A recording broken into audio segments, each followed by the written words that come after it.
We should be good with that.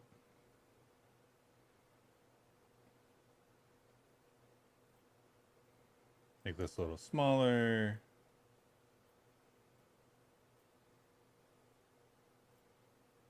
Go to the right scene collection.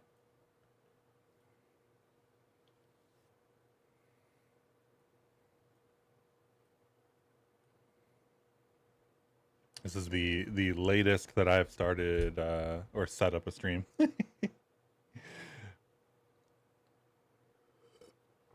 All right.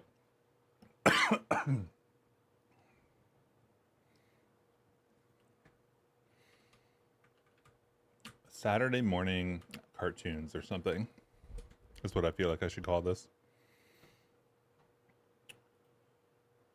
Hey Steve, how's it going? So the game, let's get the audio from my laptop off. The game is working. Oh, that's what I didn't do. I don't have my controller on me. Okay, so this all looks very much the same, except for the fact that I need to readjust the positioning here.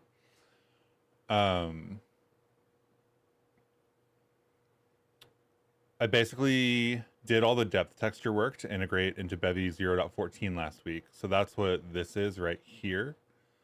That's kind of why you can stand like in the middle of this wall.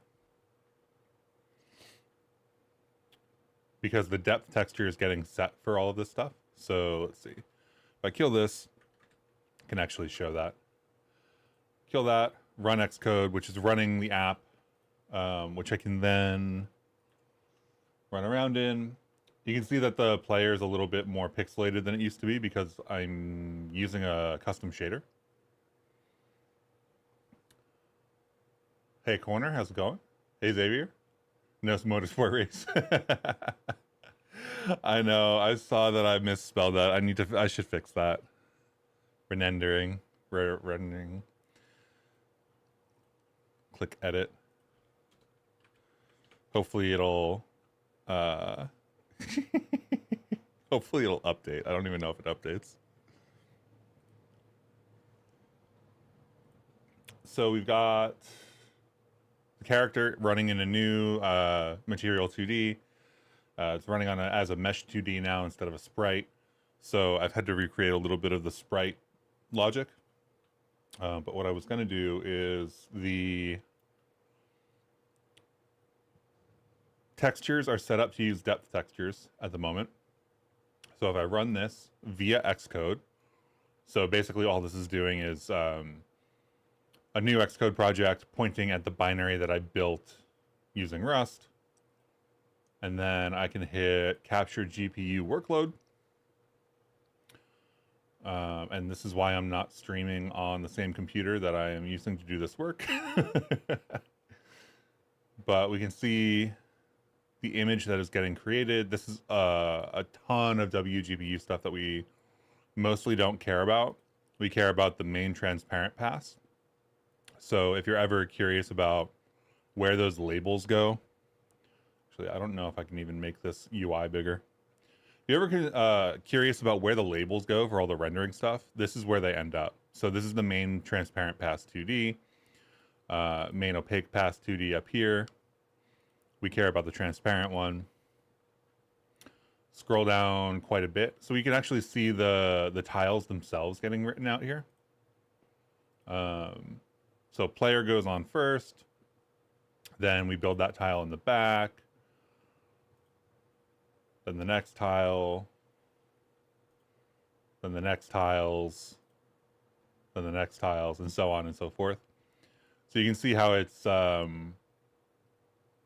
like you might be able to debug Bevy apps per frame, but the GPU capture lets you debug it like per draw call.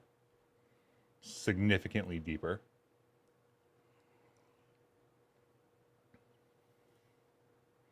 So what that means is that if we have a bunch of stuff, we have to scroll down pretty far to see the one that we want. I did fix the typo. Xavier reminded me.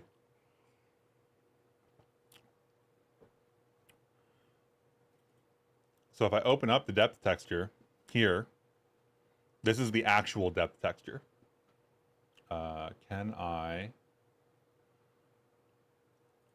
can export it.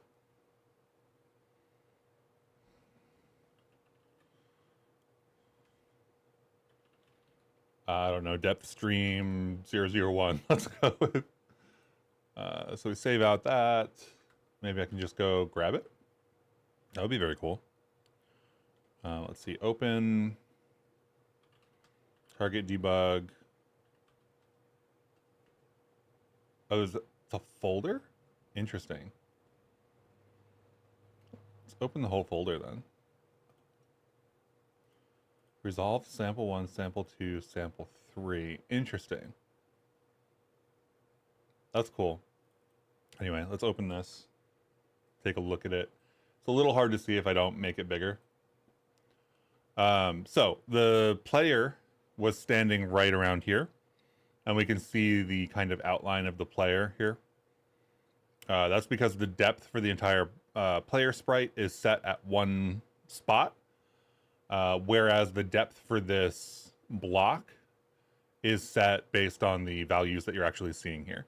So on the left-hand side, I kind of like missed, and it's a little bit white, so you can see through.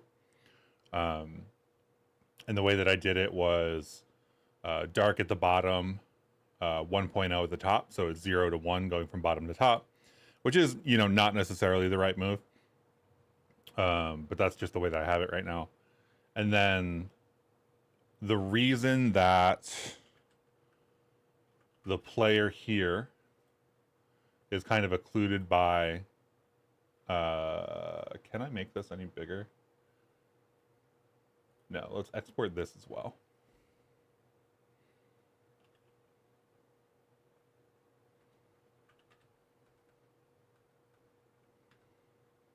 Oh, there it is. It's right here. We can just watch the game. So the reason this player is like occluded by part of the depth texture is because of the values that we're using for how far these things are away from the camera. I've included the visualization in the rendering. So this is the depth texture for that tile rendered to the color output, basically. So you can see almost exactly where this gets cut off. It's pretty vertical on the y-axis, but it's a little pixely on the x-axis, which is fine. That's totally fine. I thought I put this in debug. Oh, real. There we go. So if I open this up, full screen that, and we can zoom in a little bit. So this is TLDR. Can you pre-render depth textures using 3D meshes? Yes, that is effectively what I'm doing. This is all a 2D game. So one of the issues that I have with the isometric projection that we're using, which is, this is all a tile set as well. So isometric, tile set, 2D, everything's a sprite, everything's 2D.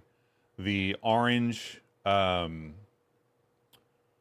tiles are all from a prototype tile set. The bricks that you're seeing down here are a shader material applied to any floor tile.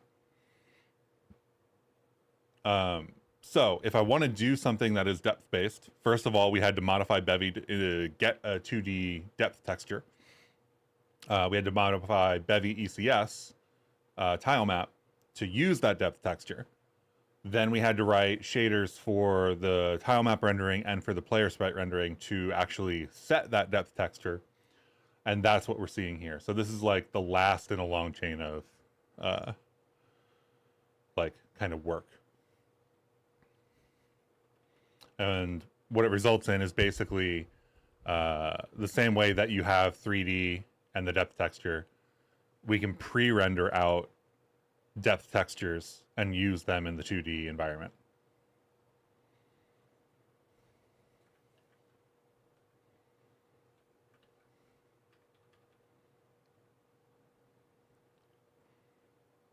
So I don't know if you can really see this on screen, but you can see how the depth texture here looks exactly the same as we saw based on the color.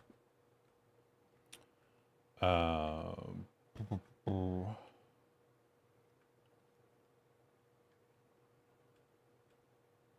floor is a mix between grass and pavement. But you never smooth pavement? Is that said?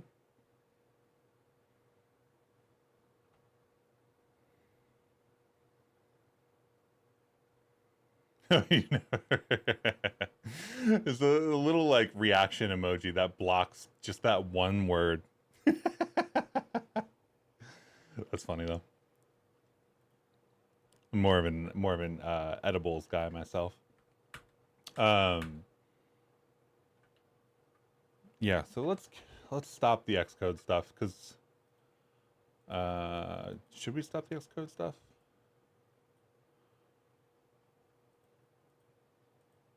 I must have done something wrong here because you can definitely click on the depth texture.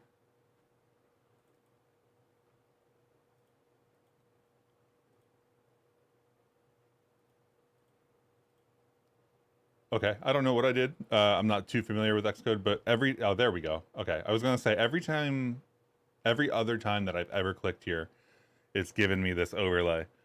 So you can actually like choose a pixel, and see what the depth texture values are. They're all going to be between 0 and 1 for me. So you can see like where I am is 0.15, and where I set this marker over here is 0.21. And then the player is 0.2 right now, which is why it goes in front of the stuff that's over here and behind the stuff that's over here. So yeah, anyway, the long-term goal is to set these depth textures correctly for all of these tiles. So that'll take a little bit of work. I'll do that off stream because that's probably going to be a little bit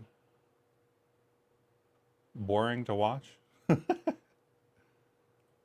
But that's where we are. This is the depth texture thing that I'm using right now. It's kind of just like faked depth textures for some of the elements that I was using.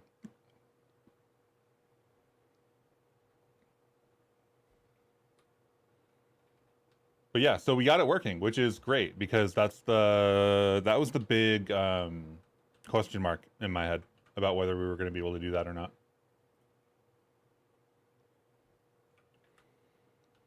So we can stop Xcode, go back to the game.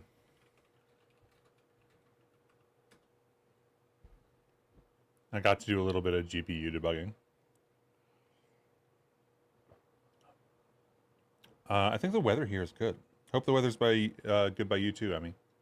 What are depth textures? Depth textures are, imagine like a PNG where all of the values determine how far away from the camera a particular thing is. So in a 3D game, you would have basically the Z index would define where it is in the depth texture, unless you wrote a custom shader or something. But like the Z index of the vertices for like a box would actually, I think there's a Bevy example that shows this off. Let's run the Bevy example. Make it a little bit easier for people to visualize. Example, maybe depth of field. No. I'm gonna have to look for it. I thought it was gonna be called depth. It's probably not. It's probably like camera post process or something. Let's see, assets, crates, examples, 3D, blend modes, clear coat, deferred, motion blur. There's one for motion blur, render to texture. There is one in here somewhere.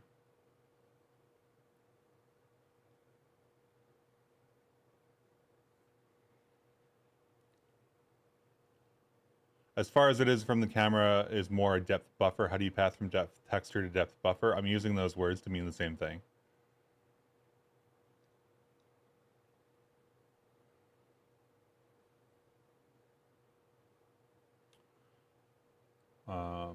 The difference in Bevy is that the 3D pipeline has a depth texture prepass. So what you can actually do with the 3D pipeline is render everything out, and wherever it gets rendered, you end up with the actual depth texture that you can then use in shaders to do things like shield spheres and depth in water and things like that, or outlines, for example. Let me look in the examples folder for RG.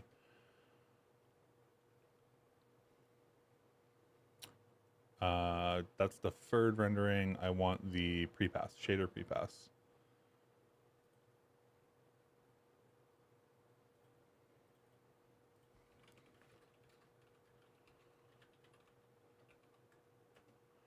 The shader prepass example, if I remember correctly, and it hasn't changed since I last looked at it, will show us 3 different kinds of prepasses that you can do on the 3D pipeline inside of Bevy.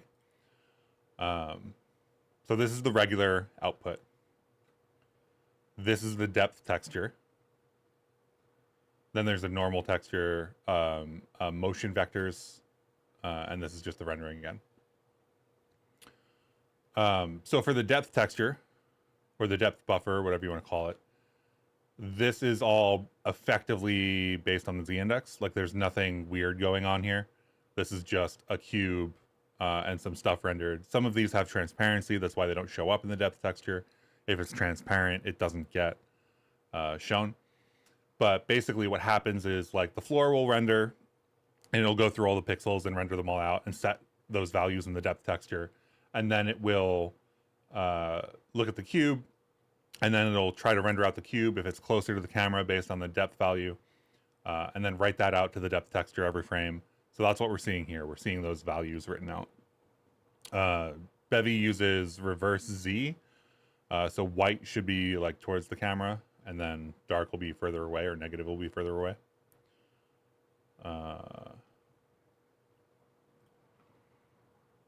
But writing to the depth texture is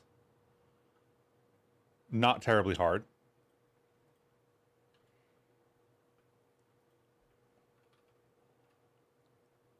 All you need to do is write the depth. So in your fragment shader, there's this built-in called frag depth, and then you can write to that, and it'll write out to that texture and use it for determining which pixel should be in front of another pixel, even without the prepass. So the 3D pipeline that we were just looking at has the depth texture prepass, motion and normal vector prepasses and whatever, so that you can then use them in shaders when you're rendering the materials. In 2D, in that pipeline, we don't actually have a prepass, but that's okay because this depth functionality is built into the way that WGPU interacts with the GPU. So the math to apply the tile position to the depth texture is something I haven't done yet.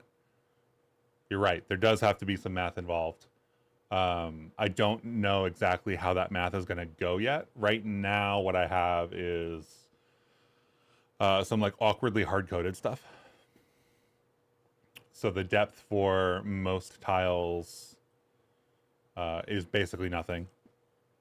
And then the depth for some tiles, I'm using the fake depth texture that we showed earlier. Hey Ryan, how's it going? Happy Saturday. How goes the going? The Pokemon going?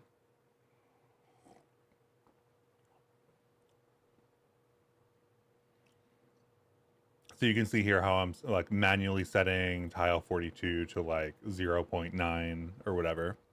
I don't actually remember which tile 42 is. I think that's probably the door. I think it's this over here.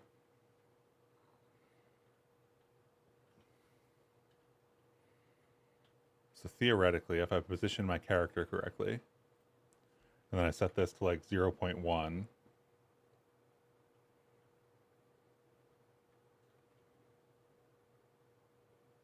I can actually set this to be in front of or behind the character without moving anything.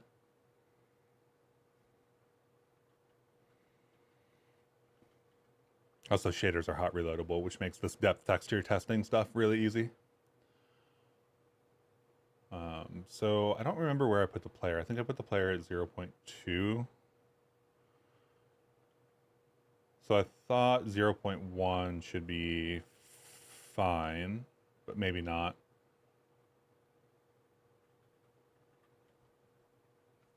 There's some stuff that I still need to debug out with that for sure. But it's working, which is the goal. And you can walk. So like this corner right here should ideally be the corner of like the actual block over here. And at some point I'll set the values correctly and make that happen, but that's where the math will end up being.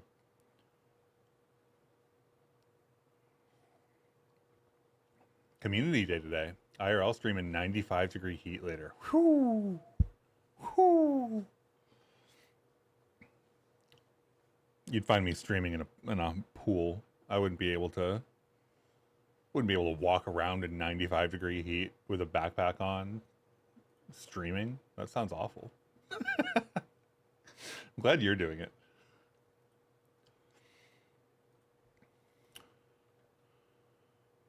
So if I adjust this value, I can push the player character either in front of or behind various pieces. And that's just kind of how I'm testing right now.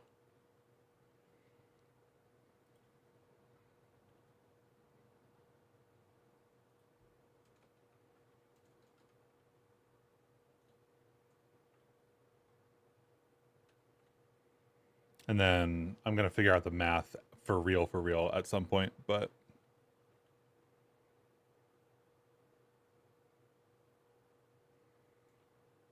(0.15) 0.15 looks right.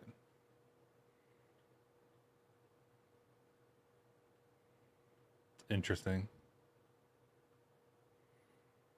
So there'll be little things that I need to fix, like this corner right here, where the player kind of goes through. Am I going to use that 2D raycast based rendering from this week in Bevy in this game? No. I do not think that I will. I don't know which one you're referring to exactly, but no, my plan is not to do any raycast rendering in this game. I do need to turn the Bevy XPBD debug stuff back on. Because now that I'm using this mesh, my anchor is in a different place. So let's turn that back on. I don't think I'm going to do any more depth texture stuff on stream, but we'll do some other things. Where's the physics debug plugin? There we go. Ooh, not the shader prepass.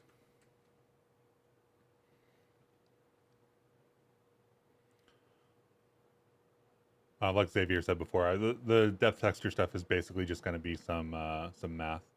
Ooh, the gizmos don't have a depth stencil attachment. Ah, okay, interesting.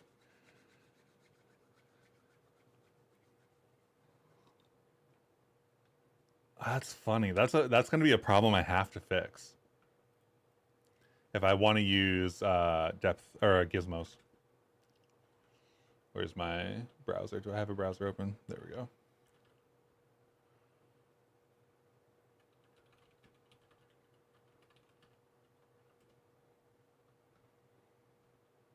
Give myself a new issue here. Depth buffer for gizmos. That's super interesting. I think that's a pretty simple fix. I think we just need to define the depth stencil attachment format.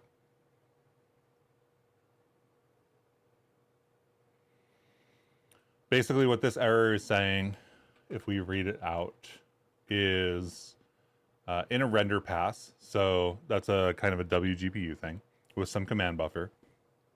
Our render pipeline, which is the line gizmo pipeline 2D, which is a name that Bevy gives to it. It's saying that our render pipeline, which is like the group of all of the vertex buffers and samplers and textures and things like that. The pipeline targets are incompatible with the render pass. So basically we have the depth texture defined in one place and not defined in another place, which it goes on to be a little bit more specific. Incompatible depth stencil attachment format. Render pass uses a texture with depth 32 float, but the render pipeline uses an attachment with format none. So the Gizmo's 2D render pipeline is actually something that I'm going to have to go modify if I want to see gizmos. I think I do have Bevy vendored right now, so we could do that.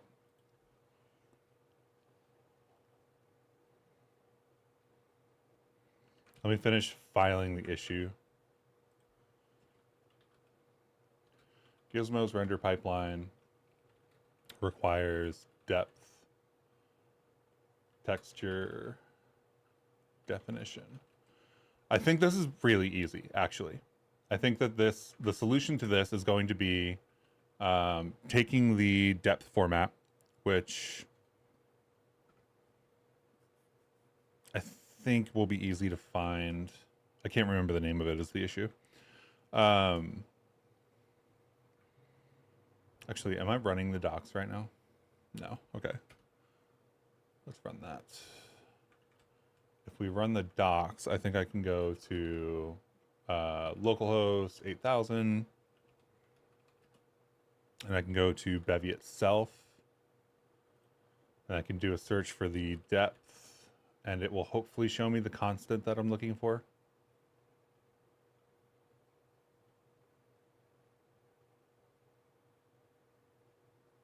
Basically, in the fork that I'm using, the depth texture is defined for the 2D pipeline, which it isn't in like the release candidate or 0.14 or whatever. Stencil state, clamp, pre-pass, motion blur, depth 32 float. That's not what we want, but it might have a reference to what we want.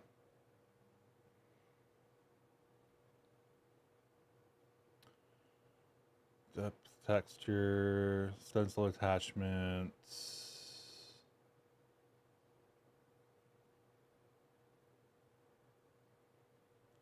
I think we're gonna be stuck with ripgrap here. Let's see. RG depth, all caps. Core 2D depth format is what we're looking for. Surprised that didn't find it. So this constant is what we were looking for. And the core 2D depth format is just a constant that's a texture format. The texture format is depth 32 float. But we basically need to take this in and put it in the render pipeline so that Bevy knows what we're looking for. Which means that we need to get into the crates. Let's see, gizmos, source. Let's see, lines. Which one was the offending?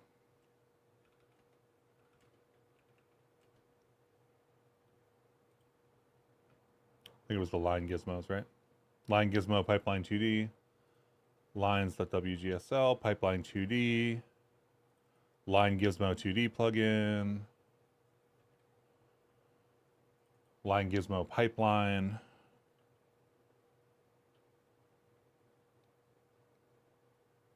pipeline descriptor, depth stenciled none. This is exactly what we need to change right here. And I think this is some, and then that constant. So let's qualify the constant here and see if we can get that to run.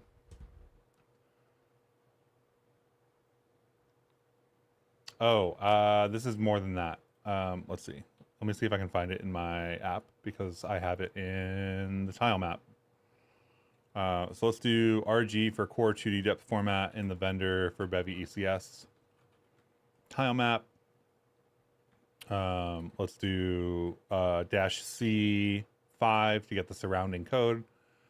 And this is actually what we need, that full depth stencil. So let's do C10. Maybe a little bit more even, actually.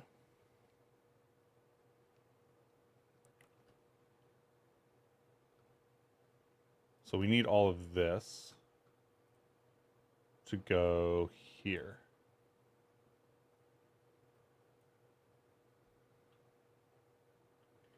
Get rid of all these extra numbers. Then core 2D depth format, we'll just import. And then hopefully that is enough. I don't think it will be because I think that's only lines. But it might be, depending. So all we've done is to update the definition in the render pass descriptor, or render pipeline descriptor, sorry, to have the depth texture that is already there. So the work to have this depth texture around already happened. And now we get our gizmos. And now we can see why this switch is kind of pressing when we're below it. Because the Bevy XPBD gizmos are in the wrong places. So we're going to have to bring this circle down at some point.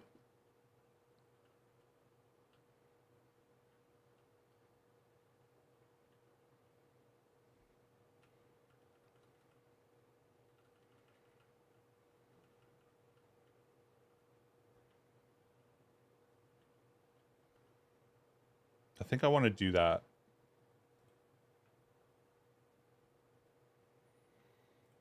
So in player, we've got the player collider somewhere here. I'm not super excited about just like arbitrarily dropping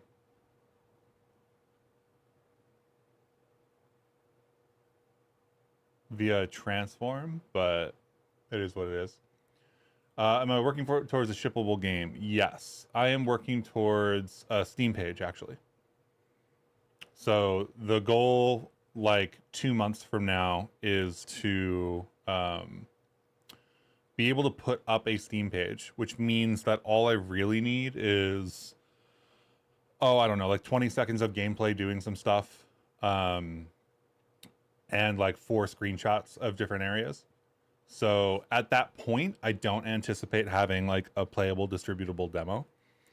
But I might have like a boss fight implemented, and then like one of the dungeon rooms implemented, and like that kind of thing. I also have to have the art style nailed down before then. Let's see, -10, -100. I forget what is it? -64 maybe. So yeah, the goal is to get this to a point where I can put up a Steam page for it and decide whether I'm going to continue or not.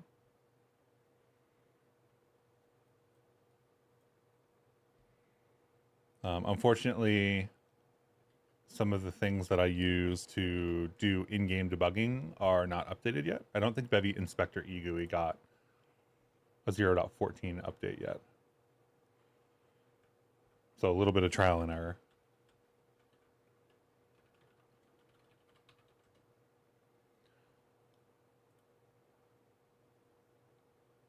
Yeah, Bevy Inspector igui did not get a 0.14 update. As far as I can tell anyway. There's a PR. It's missing color pickers, that's fine. And then... Actually, we might be able to just use this.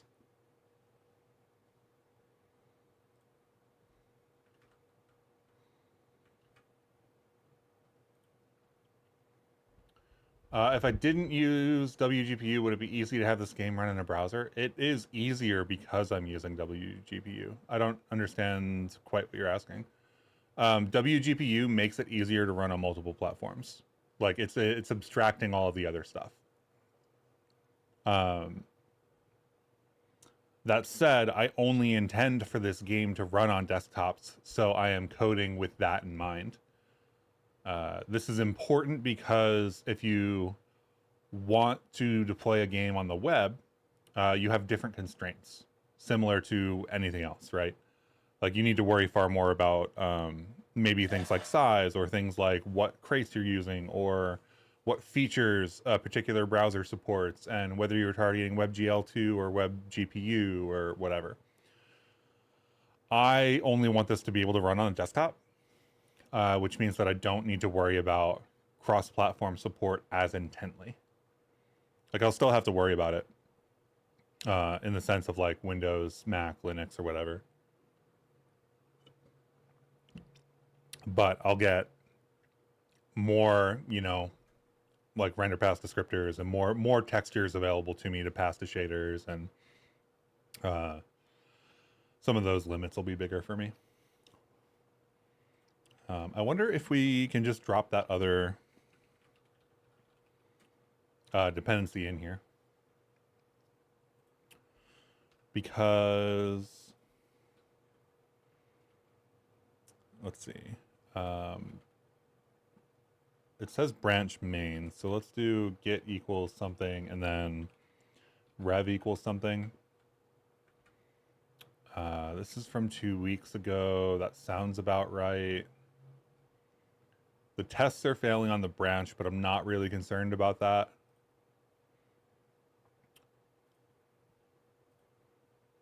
This is, after all, not a core piece of the application. It's just a debug tool.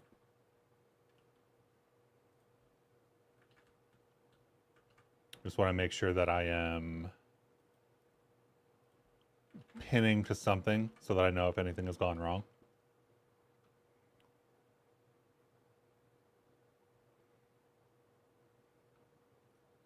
And then if that works, then in main we should get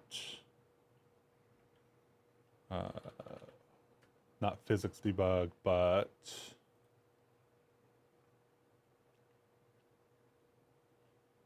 did I not put this in here? Where did I put it?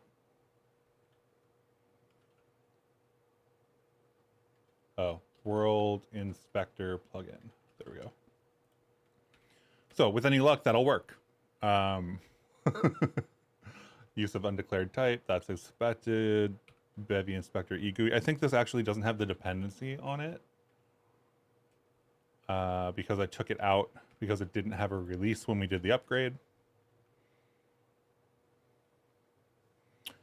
That is too many dependencies added, I think. I think we're ending up with a 0.13 version of Bevy in here for some reason.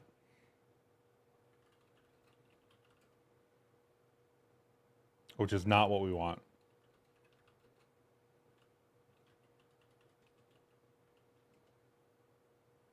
And that is Bevy igui's fault, which means that our patch for Bevy igui isn't working because Bevy Inspector igui is a Git dependency, maybe. Ooh, I don't have the actual. I don't have the Bevy igui override in here. It's only in Leafwing. So we could stick it in here too. But we'll pull it from Leafwing just to match.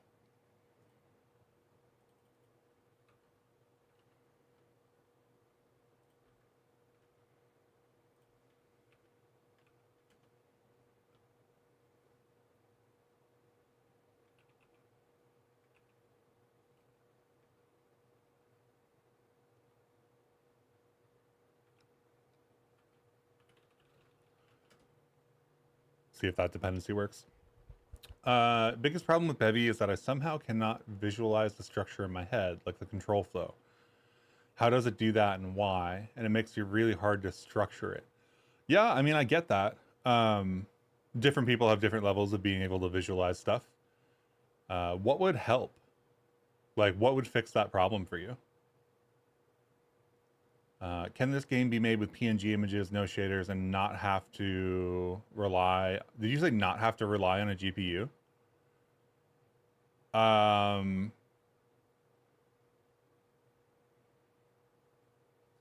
Even Sprite rendering uses GPU rendering.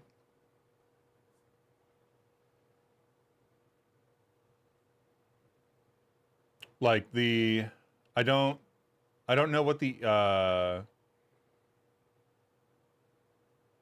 like, to some extent, yes, you could do everything on the CPU. If you were just using images and you wrote your own engine and whatever. But that's a lot of hypotheticals, and you would be putting yourself under some constraints, obviously. So like, not using a GPU to build a game means that you're going to hamstring performance. You're going to hamstring a lot of the capabilities that you're capable of. A lot of even the basic functionality is driven by shaders, right? Like, what I'm doing is digging at the internals, and I'm doing that optionally. Like, I chose to do that. I didn't need to choose to do that. The other option, instead of the depth texture stuff that we were talking about, I could have just made my tile map smaller.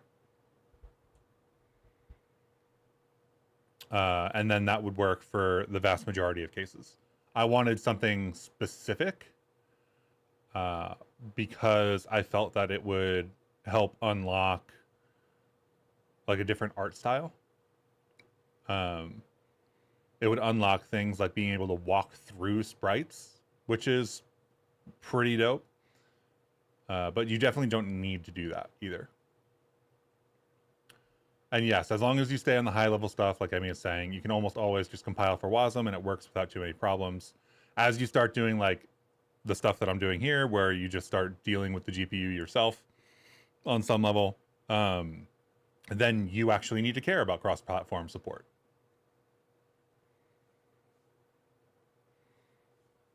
Android is buggy. Yeah, fair. Hey, so you're live streaming. Your Bevy update videos are excellent. Thanks for the hard... Yeah, I'm glad you're enjoying them. They do take a decent amount of work every week. But I do think that there isn't really anything else that is helping people stay up to date with what's happening in the Bevy ecosystem. So like, if you like, you know, one release every 3 months and just paying attention to the release notes, then great. But there's a lot of stuff happening every week. And I like showcasing that, and I like telling people about it.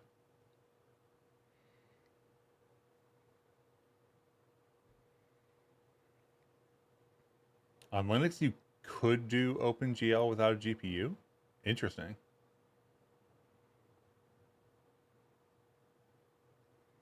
I guess that makes sense because they're doing their desktop environments, and you have to be able to do like desktop apps with OpenGL, right? So if you don't have a GPU, Linux still wants to work.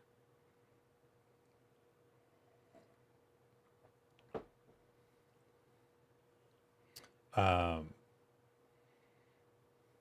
yeah, I mean, like inside of Bevy, even like the very basic, and we've got our world inspector here now. So the other thing I'll mention is that that compile was particularly slow because of what I'm doing here.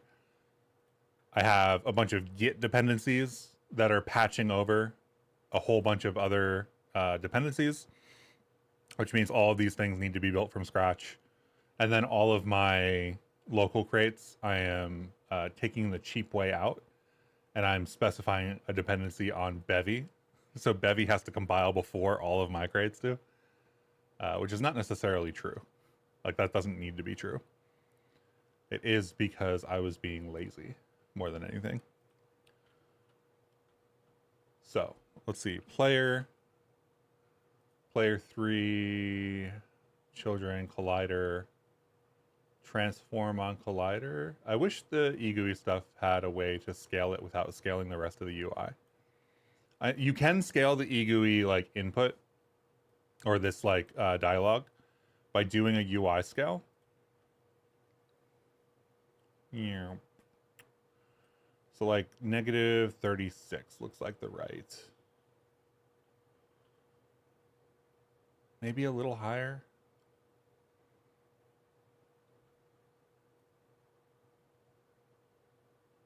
No, let's do the negative 36 looks good.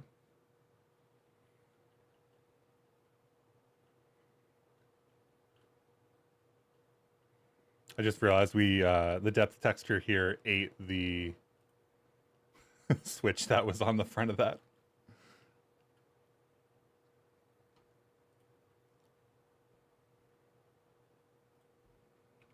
So let's go to main. Let's go to player.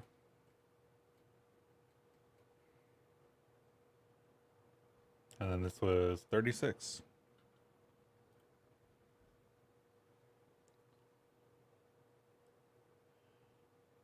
This week in Bevy is incredible. I'm glad you're enjoying it too. Yeah, we're constantly reading up in the Discord, especially like a lot of the showcases do come from that showcase channel. So if there was one channel you wanted to watch, it would be the showcase channel probably. But then there's also like things on other platforms like Hackaderm. There's people posting YouTube videos. There's 8 channels for development with another 8 channels for the working groups with another 10 channels for like all of the people who are using stuff, and then the help threads and all that kind of stuff. One thing I do want to get better at with This Week in Bevy is pulling out interesting conversations and linking them from the newsletter. I think that sometimes there are interesting conversations that happen in Discord that end up getting lost because they're in Discord. And not because people aren't like in Discord, but because they're happening in like, a thread inside of the rendering dev channel or something. But yeah, otherwise I'm fairly happy with the way that This Week in Bevy is going. I'm very much focused on like keeping it going more than I am about improving like the site design or something. Because I think it just existing is more important than what color of blue I use on the site or whether the SVGs are properly sized. But yeah, I'm very, very happy that people are enjoying that because it does take a decent amount of work each week. Okay, so it looks like the depth texture stuff is all working. We got igui world inspector back, which is great. That makes it a lot easier to modify things. Why don't I commit there so that I have a working state before we get into something else? I didn't plug in my controller. Let's see, assets, sprite depth, assets. Actually, I think all of the assets, except for the PSD. I don't think I need the PSD.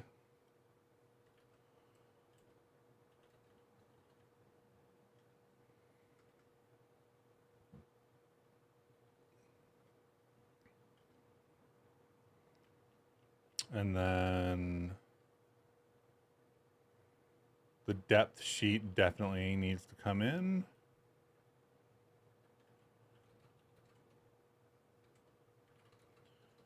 And then the crate. So I did basically a new crate for the depth texture stuff. Not for all of the depth texture stuff, but just for the material that will make that work.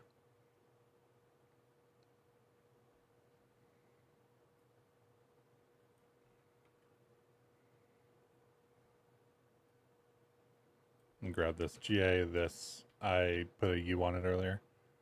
And then let's get the rock texture here. Actually, let's not put the rock texture in. The rock texture isn't critical. Depth for gizmos and other stuff. I'm doing such a bad job of doing commits on this project. Depth for and other stuff.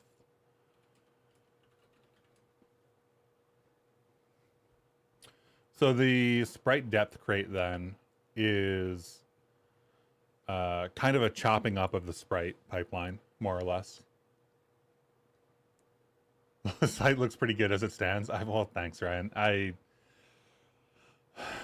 As a person who did, I went to school for art and whatnot, I am perpetually unhappy with anything that I've ever produced from an artistic perspective. So whenever I look at any of the sites that I've designed or anything like that, I'm never happy with them. And all I can do is see all of the problems with it, Ryan. Just, and I just have to live with that. Conversations can be very interesting too. They're just hard to catch often. Yes, absolutely. There is like those conversations do end up getting like threads created for them. So there's something you can do around like trying to find threads that are in channels and stuff. But it's not particularly easy, and I wouldn't expect many people to actually go do that. Also, the This Week in Bevy stuff, just keeping up on the PRs that are emerging, has made upgrading to 0.14 so much easier for me. Because whenever something happens, I know exactly, or like how to find the PR that modified it. Because I've seen all of the PRs that have gone in. Okay, so we've got this sprite depth plugin. It's responsible for two things. One is this sprite depth material, which is our like custom sprite animation material shader thing. And then for updating what I'm calling the depth material UVs. So the sprite depth material is something that I'm going to use probably for any of the animations that I render out from Blender. So I'm probably going to build something here that integrates with Texture Atlas, but also allows me to work at a little bit of a higher level based on the Blender rendering animation workflow that I have. I haven't decided exactly what that's going to be like yet. So we've got basically the color texture and the fake depth. Currently the sprite isn't using a fake depth, but there are other things that probably will. The hit color is something that I'm planning to use, like when the player gets hit, I'm going to store the time here or something, and then fade out that red. Fragment shader defined. And then this system is basically doing something that the 2D sprite pipeline is doing, and also actually Bevy ECS tile map has some of the very similar logic. Basically, we take the texture atlas layout and the handle for the material. We take the index and the image size, and we grab the rectangle that represents whatever sprite that we're going to look at inside of the texture, and then we turn that into a number from 0 to 1. So if I ran this again, oops, that's not what I wanted to do. If I ran this again, and we went back to this texture over here, I could make this mesh UV dot X and Y. And now this is literally every, this is the entire texture sprite. Today we're working on some rendering stuff, Bevy application. I have put 0 effort into having bots or commands or anything like that. Like literally 0. So.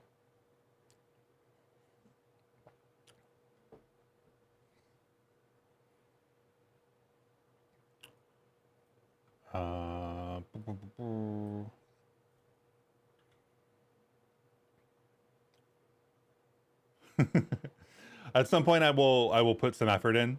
I've been doing this for like 2 months now, maybe a month and a half, something like that. So I just wanted to get in the habit of doing it. I'll probably get the starting screen, the BRBs, the bots, all that stuff going at some point. We can write all of that in Rust too, which would be potentially fun or potentially a distraction. Who knows? Am I making a game or improving Bevy or both? Today we're making a game. I've got this game here that is got a couple of things implemented, got some switches implemented, got some like Raycast based player interaction stuff implemented, collisions and things like that. One of the big things that was a big open question for this project is whether I could implement a depth texture to do per pixel sorting for all of these sprites and stuff. It turns out that I can do that, and I have done that. There's still like math I need to do to get that to work out for every texture as it exists, but I'm happy with where it is right now, and I'm going to do the rest of the depth stuff off stream because that's just kind of like mathy for no reason. Well, not for no reason, but I guess something else that I've done. Where's the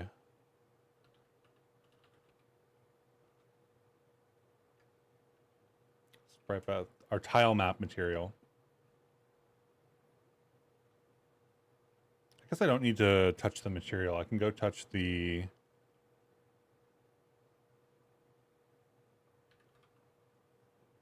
Bevy ECS tiled lib material.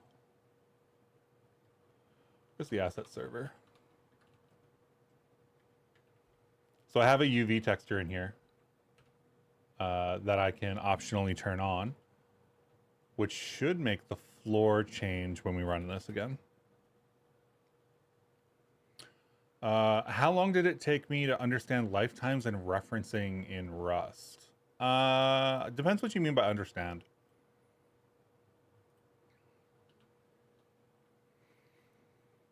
So this is a UV texture, basically modified to work for the projection. So this is doing the same thing it's doing to this rock texture. So this is the rock texture that you see in game. And then this is the UV texture. So with a little bit of math and a little bit of magic, we can make it on each tile behave like this. Let's see. Material tile map. And then I'm just passing those in manually.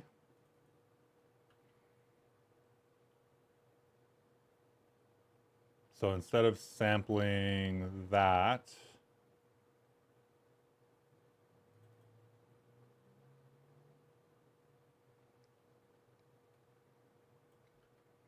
I think in.color.xyz. No, it's just going to be color.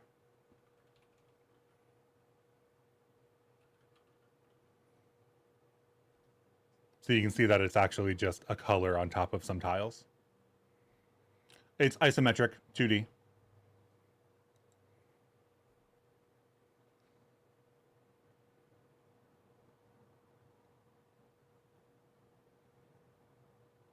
Hey, Kaiman, how's it going?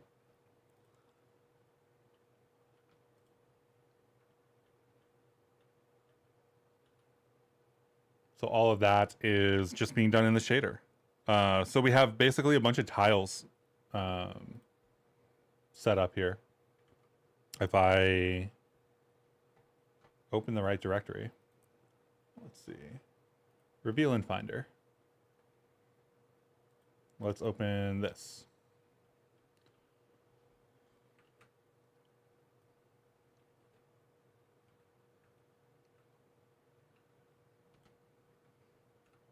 If I can work my own computer, we'll open it. There we go. So we're using tiled. This is what it looks like in the level editor. And then we have a material on every single tile that's being rendered. And I'm just selecting for the floor tiles.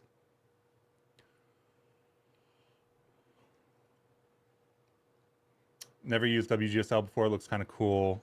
Yeah, WGSL is web GPU stuff.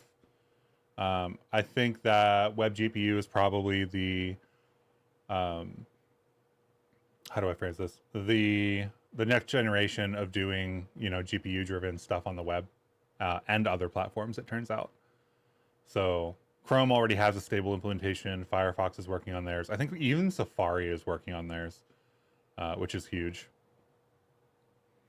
Where can you learn about shaders? There's a couple of places, but realistically, there's not a lot of material out there. So what do you want to learn about shaders, I guess?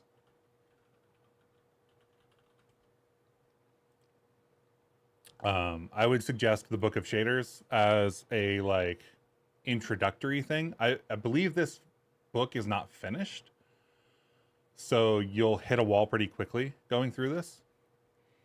But there are some really good explanations. Bookofshaders.com. And then if you're looking for something a little bit more like Rust GPU specific, there's Learn WGPU, which goes over like how to set up the data pipelines to get things into shaders. I think if you're just getting started and you want to use Bevy at all, then there's a bunch of examples in here. So if you go into examples and you go into shader, there's a bunch of stuff in here. Like there's a shader material 2D and whatnot. There's an animate shader. There's an animate shader. I forgot about that one.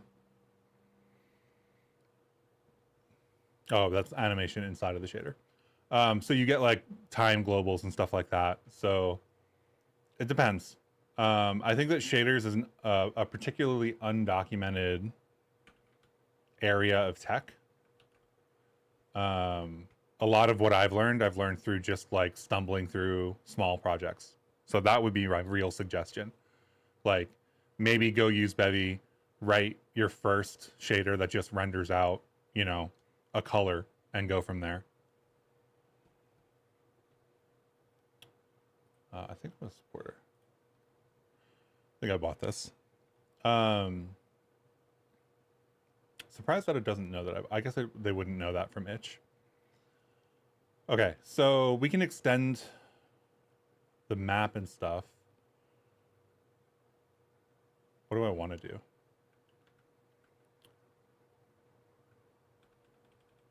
I do have a library on GitHub. I think it's still there. It's not updated for the 0.14 release yet, but the code still works.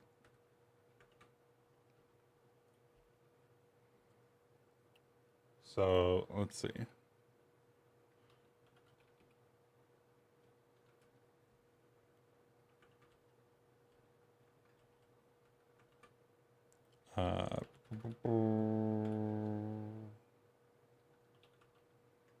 Bevy examples. So you're talking about this library. Bevy examples, shader utils. This code hasn't been particularly updated for 0.14, but oh, that's a screenshot shader. Hang on. It hasn't been particularly updated for 0.14, but these functions have not changed, and they will not change. So really, probably just take this function and throw it into your shader is the easiest way.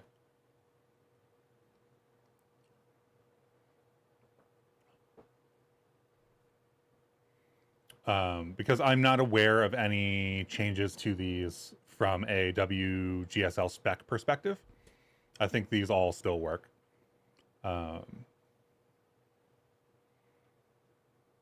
This is just something that I use in these examples too.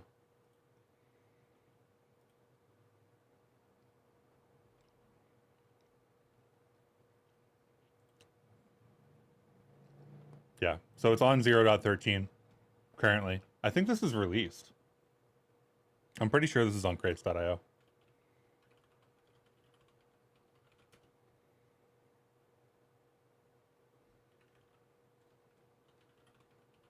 Maybe it's not. Maybe I never published. Oh, there it is. 2,000 downloads? Who's using this?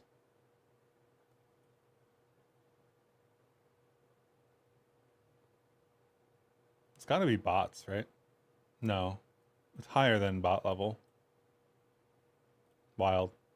Nobody tells me they're using these things, so I never know whether people are using them or not. which is kind of hilarious because I put stuff out and then people will be like asking questions somewhere else and not file an issue on the repo. And I'll see them in some random Discord being like, oh, yeah, I'm using this thing, but it's not quite working for me. You can always file issues on my repos if you're watching my videos. Don't be afraid to do that. Shader is a pretty bad name. Do you want to learn about shading surfaces or do you want to learn about executing? Yeah. Yeah, shaders is like this huge term, right? Like a shader is a GPU program in the same way that like a Rust program is a CPU program, but like shading things, like applying light to materials, is a whole thing unto itself. And then like the infrastructure to do a bunch of that stuff, and then you've got like different kinds of shaders. So like, do you want to learn about render pipelines, or do you want to learn about, you know, like compute shaders or fragment shaders, etc.? Do I have a discussions page on the repo?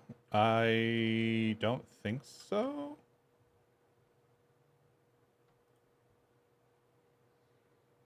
I guess like I mostly expect these things to be issues at the moment. How do I enable... Maybe I shouldn't do this on my main monitor. How do I enable discussions on this repo?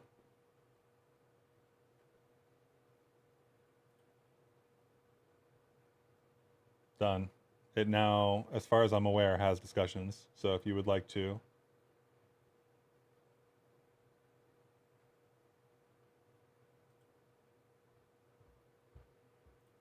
I've done 0 setup on the discussion setup, obviously, because I just clicked the button.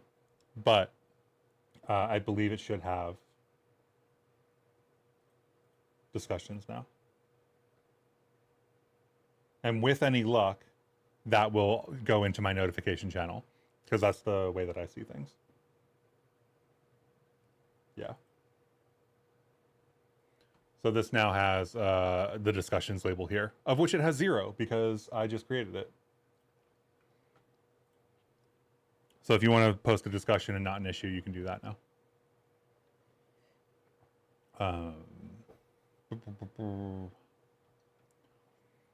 Bevy Inspector igui we already have. So yeah, I need to like decide what the mechanics are going to be and stuff like that. I think that the exploration into doing the animation first was really important. So one of the things that I did for this project is I have this whole pipeline to render out animations from Blender. And that's why we have this character that can run in 32 different directions and do different things. I don't remember what keys I set the other stuff to. Maybe I should have a keyboard. I should keep the keyboard keys up to date is what I should do. I'm really planning on making this like a controller-based game, but I should keep up to date with having keyboard keys that can do stuff. There's interact. What is the other one? Recover and attack are what I'm naming them. So one of the mechanics that I really want in the game is that idea of when you hit things, you get some, you know, like mana or soul juice or whatever that you can then use to heal yourself. So rather than having like more of a classic health mechanic, I kind of want to have a, if you are fighting, then you can spend that either fighting or healing. And I think that creates a more interesting trade-off. Let's see, key, what are we making the recover? I don't know what people use on keyboard. Maybe we just make it R for now.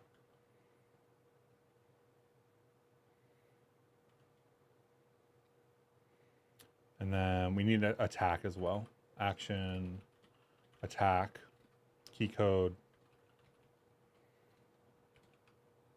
I don't know if I'll have time to do things like control rebinding.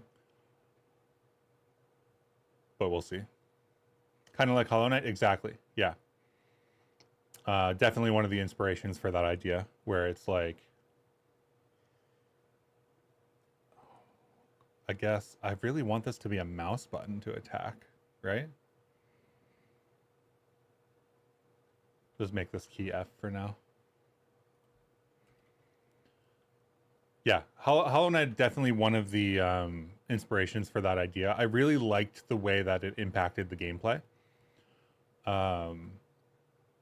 One thing I don't like about Hollow Knight is the body recovery mechanic, which I know that Prince is dealing with right now.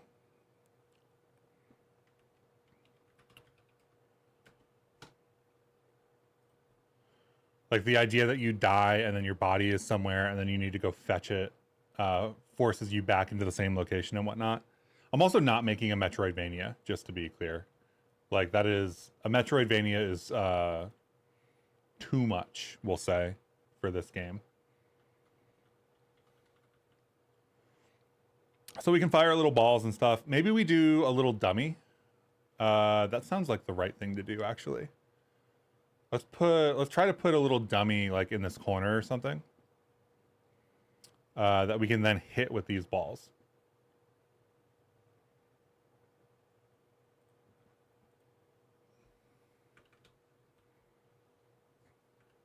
So the question becomes, do I use spawn points defined in the tiled map? I don't really have a strong design document. I have a design document that I'm just kind of, let's see, Ivy. I have a design document, or something I'm calling the design document anyway.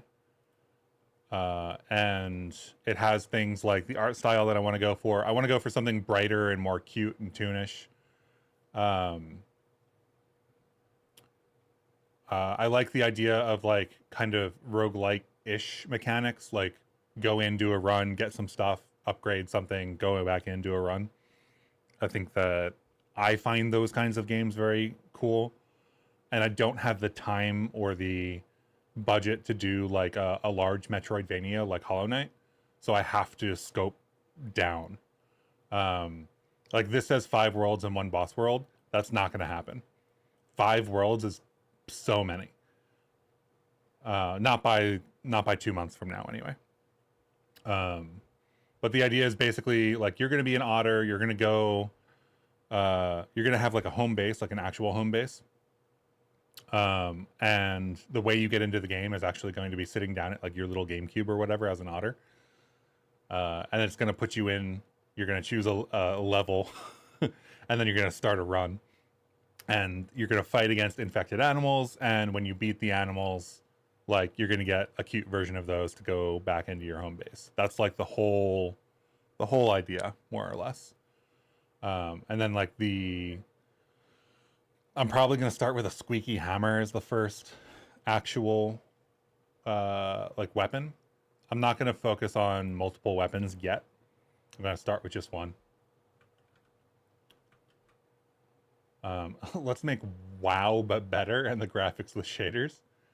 WoW is using shaders already. I'm also not going to build WoW because that sounds like a 2-decade-long project. Blender has toon shaders. Everything has toon shaders, actually. Toon shaders are one of the... Well, I'll say the basic level of toon shader is pretty easy. It's basically just quantized color, right? But there's also a GUI engine, which is very interesting. And this is a fork of Blender aimed at cell shading and anime style graphics, which is very interesting because it handles like that specifically, if that makes sense. You're waiting for the pump shotgun update. No time for MMO. I'm waiting for the pump shotgun update for Fortnite too.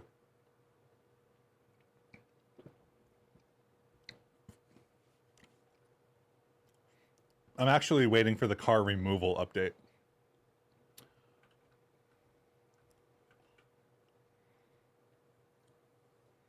I'm wondering if you can make 80s styled ads with tune shaders. I mean, you can definitely do that. Okay, so all that. So we're gonna need some kind of beanbag to fight against, right? I think I'm just gonna make that a capsule. Let's do. What are we gonna do? We're gonna need like a capsule rendering and a collider. And then the fireballs are going to need to hit the beanbag.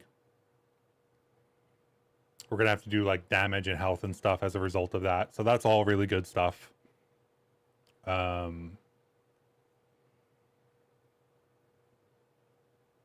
I think I probably try to hard code something for now.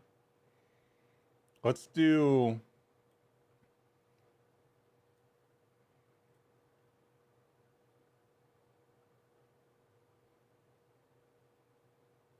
I feel like I want to be able to specify where things spawn, which is the big thing in my head right now, the thing that I'm thinking about. So we have all of these other sensors and stuff, but can I put in here like spawn here and then use that in the game? I guess the other option is I just hard code the spawn position, which would also work. If we type enough in chat, Chris will never get any work done.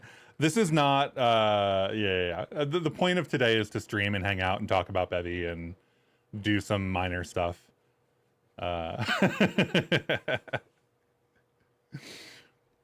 When chat slows down, I'll do more work. And when chat speeds up, we can just talk about stuff.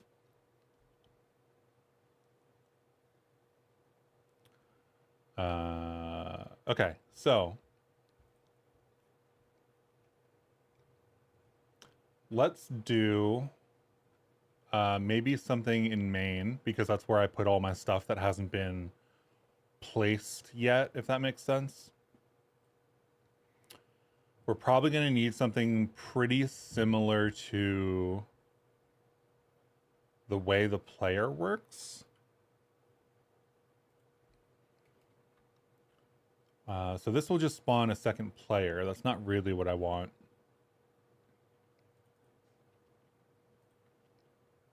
I think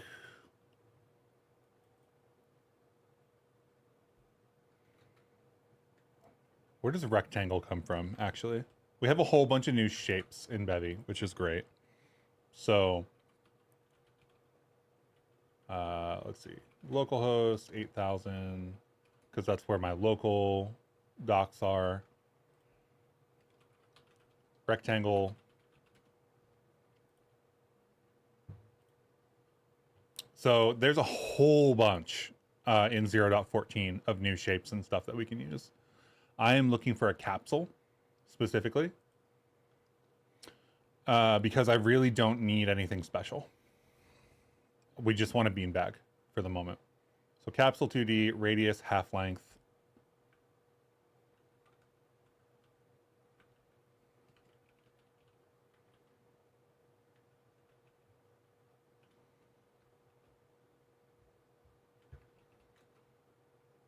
New radius, we'll call the radius like 64 and the half length 64. That doesn't sound like it's going to do what I want. And then transform, sprite material, color texture. Let's do just a color material. Let's get rid of that. Input manager bundle is not what we want here. This is not a player. This is not the player state machine. Although we may do that in the future.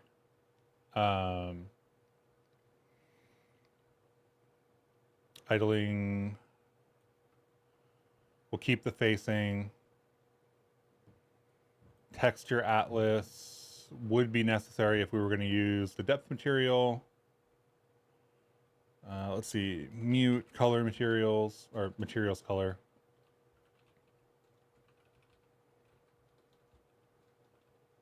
Or maybe just standard material. Res mute.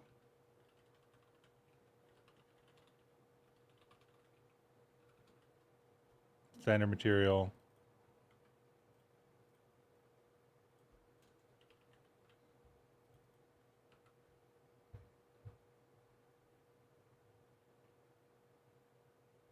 Materials standard dot add.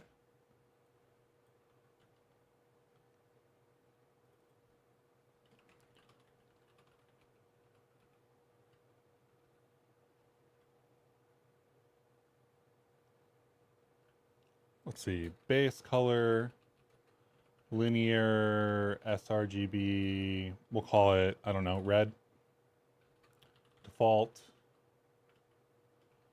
And then what is the problem with that?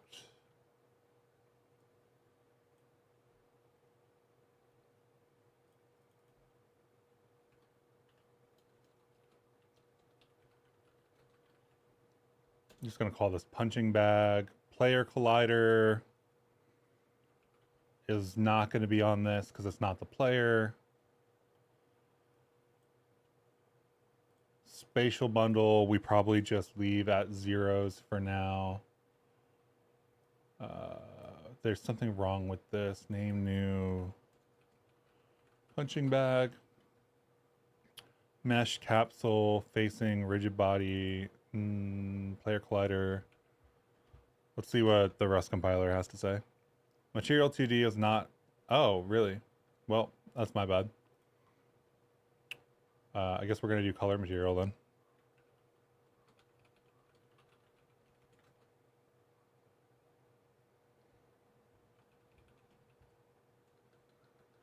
Let's see. Palettes. Do we have palettes? Palettes. Tailwind. Let's go with red 400.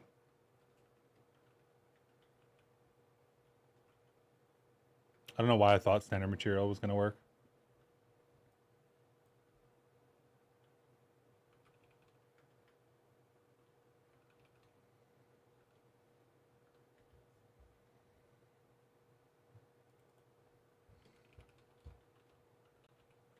Color material. I'm just doing a little bit of extra work because I know that I'm going to turn this into a material mesh 2D bundle later anyway. So just ahead of time.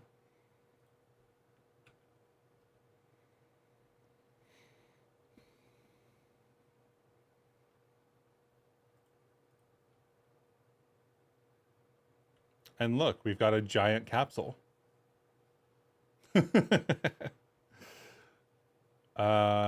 Let's make this a little smaller.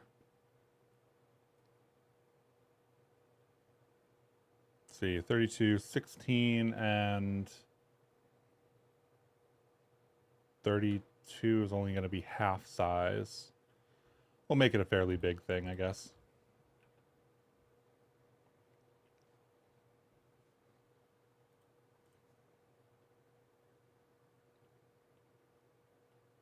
Cool. It's interesting to see that we have some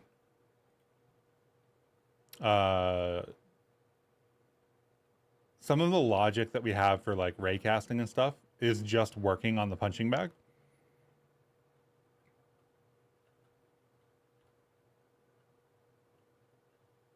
Oh, and you know what I just realized? Our raycast isn't actually working on our player. So let's take a step back for a second and fix the raycast first. And then we'll get back to the punching bag.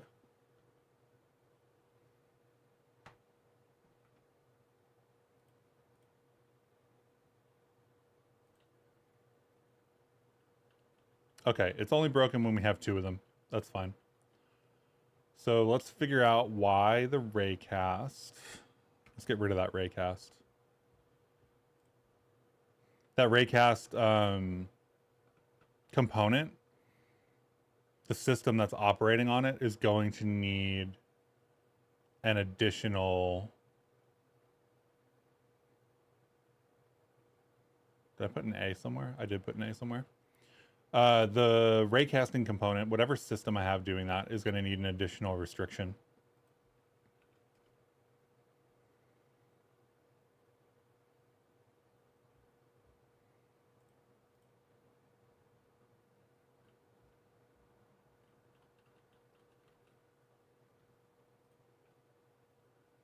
Question is, where did I put that? Did I put that in player? Player forward raycast. So query raycaster with player collider. No player facing direction. Query player. Oh, that's just querying for facing? That's silly.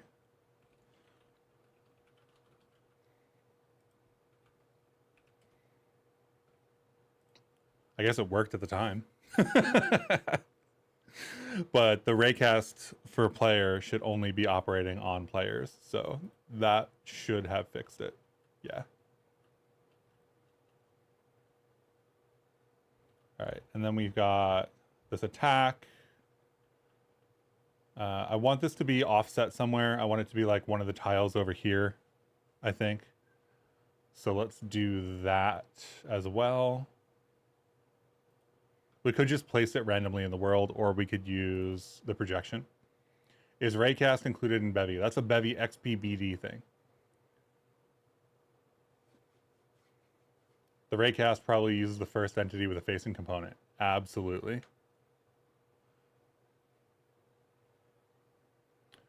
Wavy ground is a shader, mesh 2D. Wavy ground is a shader.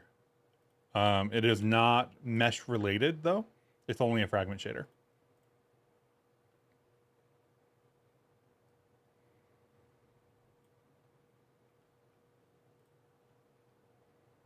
So we've got the tile map material over here. And I'm doing actually exactly what we just talked about with the Perlin noise. I just copied this Perlin noise function in that we just looked at earlier. It is actually not a material 2D either. It's a tile map material, but it's effectively the same thing. Yeah. So Bevy ECS tile map has its own material type, which is basically the same thing as a material 2D, but with some additional bindings and stuff. And it's got its own render pipeline. So all we're doing is taking the time times, you know, the position, yada, yada, yada, doing a bunch of stuff, using the time to influence the projection, specifically using the noise to impact the UV coordinate. So diamond tile position to world position, yada, yada, projected position. And then we've got the noise times whatever to make it work. This tile map material is pretty messy at the moment, but it's a bunch of testing stuff, so not too worried about it. Okay, so we've got that. We've got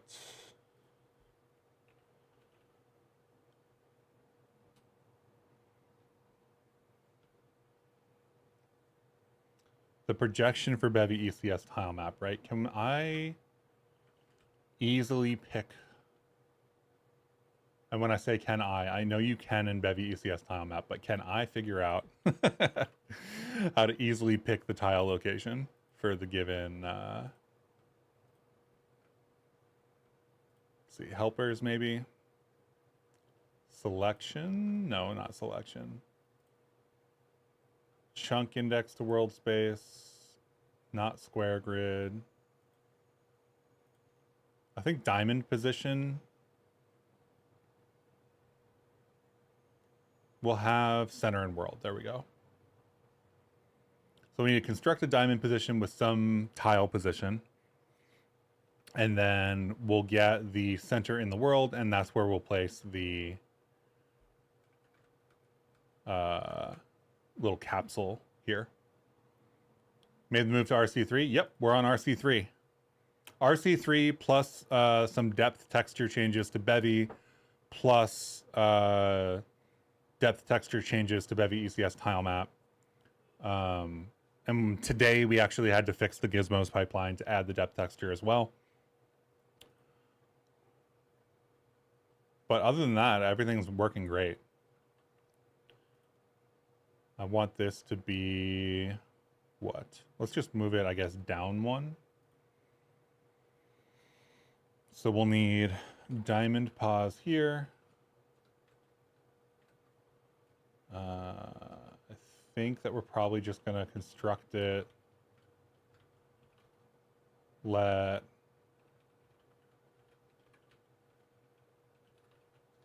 punching bag position maybe. Diamond pause dot center in world. That takes the tile map grid size.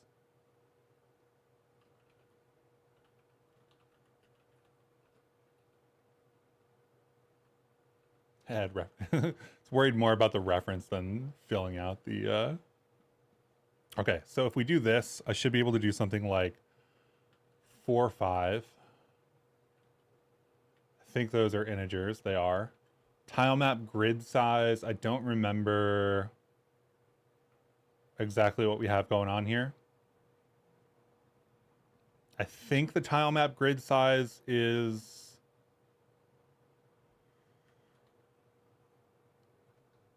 256 and 128.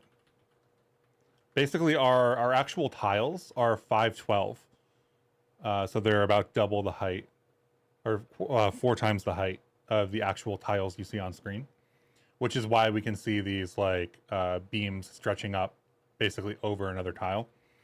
Like here, I'm standing in the middle of one tile, but these 4 posts still go up and cover other tiles.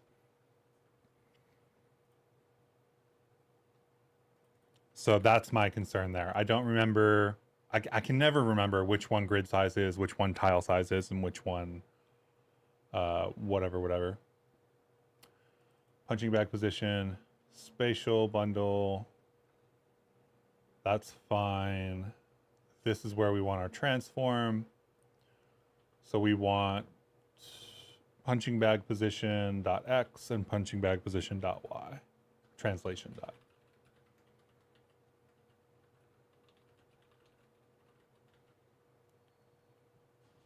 Assuming that I did this correctly. Oh, it's just a vec2. I thought it was a transform for some reason.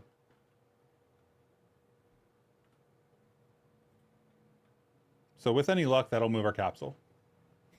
If we are unlucky, our capsule will not move at all because I've chosen the exact tile that it happens to be on.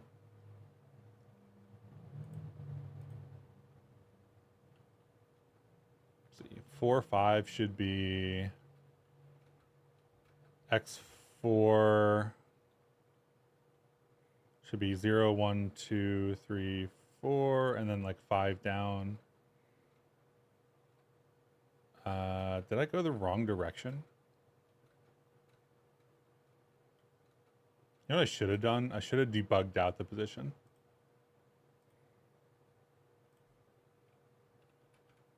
Let's see, punching bag, transform, 1150. 1150, that feels wrong.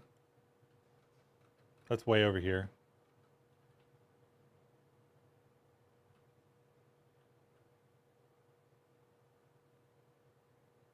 That is on a tile.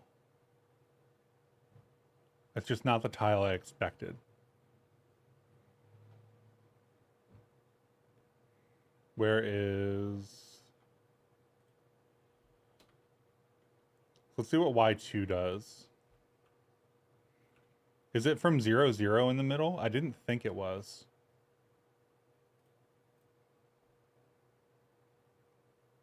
How difficult is it to shoot at the capsule with 32 angles? With the controller, it's easy.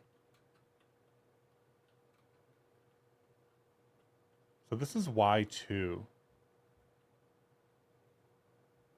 That doesn't feel correct.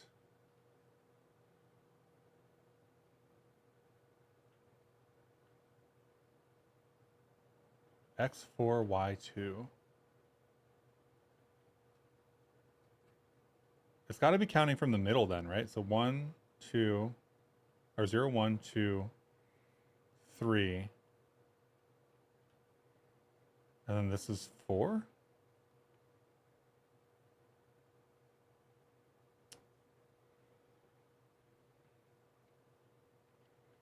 Yeah, the sprite is just snapping. I'm using my keyboard as well, so you actually only get 8 directions here, which makes it significantly tougher to shoot the capsule there. But if you walk from the right angle, it just locks straight on. The other thing is that this collider is not showing with a debug.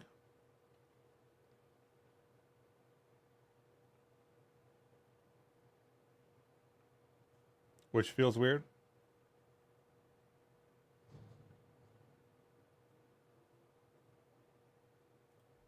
Let's make this like super wide.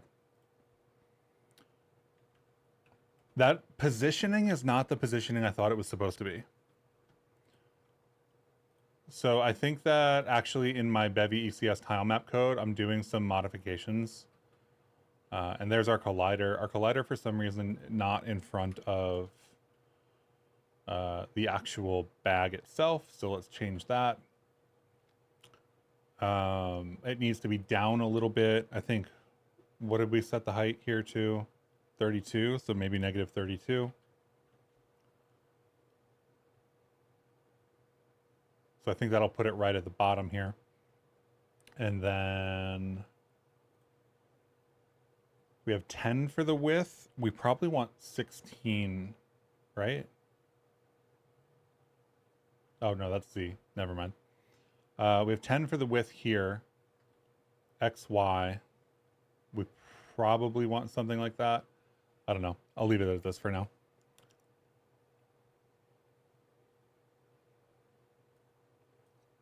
So let me look at the tile map grid size stuff in the Bevy ECS tiled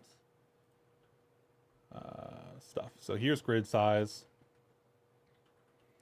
tiled map, tile width, and tile height. I think that's the tile as it is supposed to be. These offsets are what we need, I think.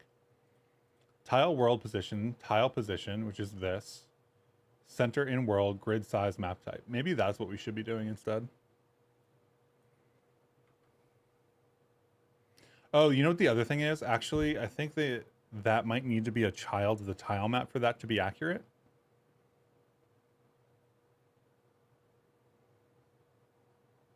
Right? Tile position here is inside of the tile entity.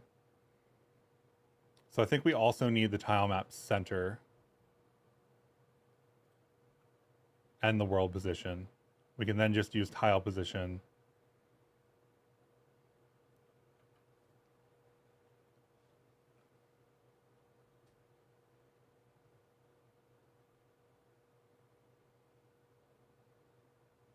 Where's main? There's main.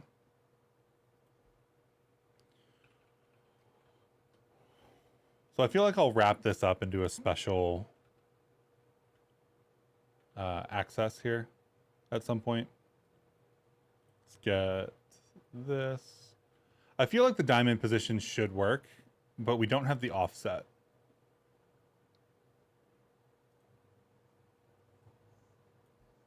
So this tile world position is actually what we're getting here. Which means that this is actually tile relative to tile map position, right? So the tile map center needs the grid size, which is this. So I guess we pull this out.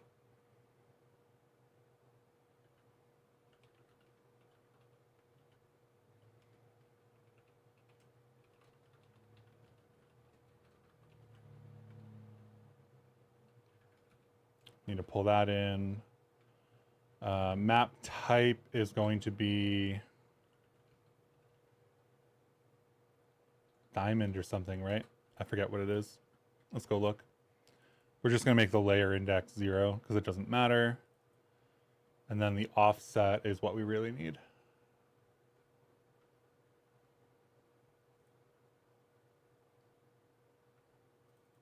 Where's the offset? I think these are 0 for the given layer.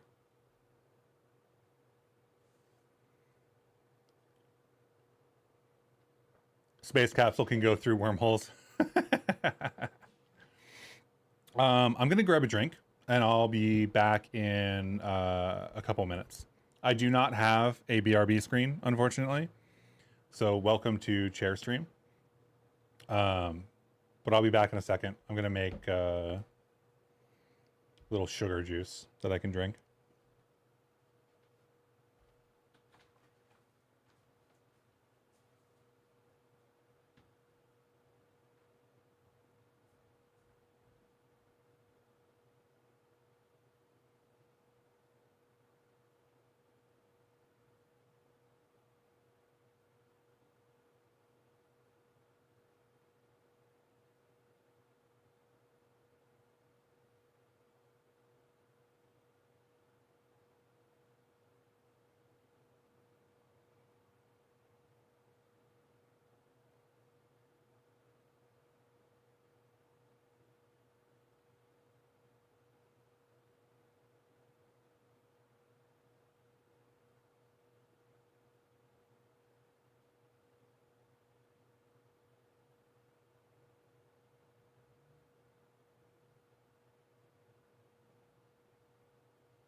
All right.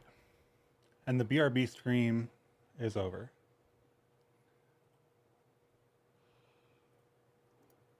See, nobody needs a BRB screen. You could just say BRB and then it's like the same thing. Offset X, offset Y. This is per layer. I don't think that these are numbers. That's not the calculation that I was thinking of when I was thinking about this.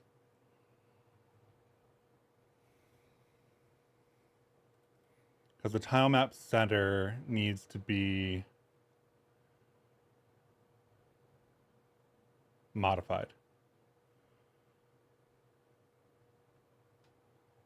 Is that this? No, that's the ellipse.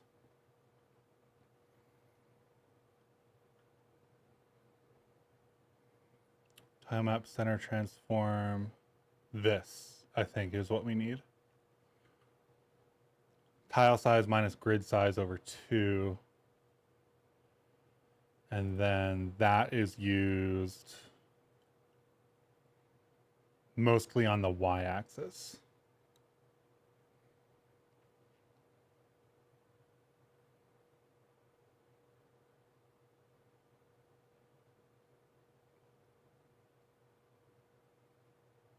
Yada, yada, yada. Yeah. I think that's the problem. We could place a bunch of things in a bunch of different places. That's another option. Just to do a little debug.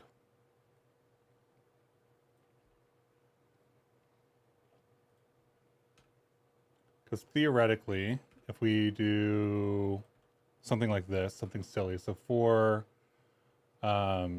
y, x in what, 0 dot dot, how many tiles do we have? 10. Then we have iter tools, so I'm just going to Cartesian product 0 dot dot 10. commands.spawn sprite bundle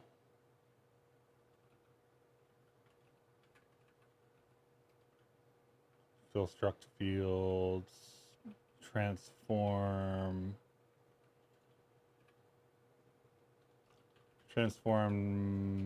from XYZ,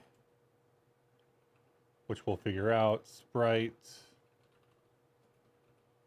fill struct fields. The only thing we really need here is color. Probably custom size would be useful too. Let's do vec. Actually, should we do gizmos? Gizmos make more sense here. Except for the fact that this is a startup function.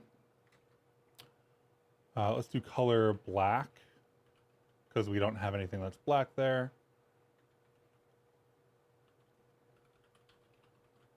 Default vec2 new. Let's make it a square, so 64 by 64. We could have used splat. I didn't. Is that not supposed to be a vec2?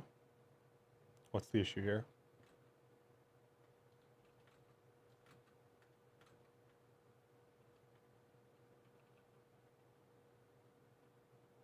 Maybe it's a rect?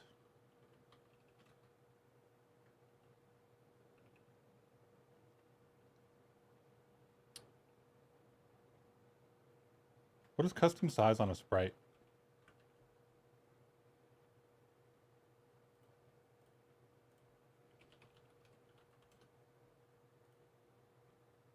Option vec2, that's why. So vec2 new, what did we say? 64. 64 by 64. Transform is going to hopefully be this. I'm going to comment that out for a second. Throw this in this loop. This is going to be X and Y as expected. Grid size, I had somewhere. Did I get rid of that? Yeah, I did. There we go, grid size. And then this is going to be X, Y, and we're just going to make it 10 so that it stands out in front of everything. Why does transform from XYZ not happy with me? Let's find out.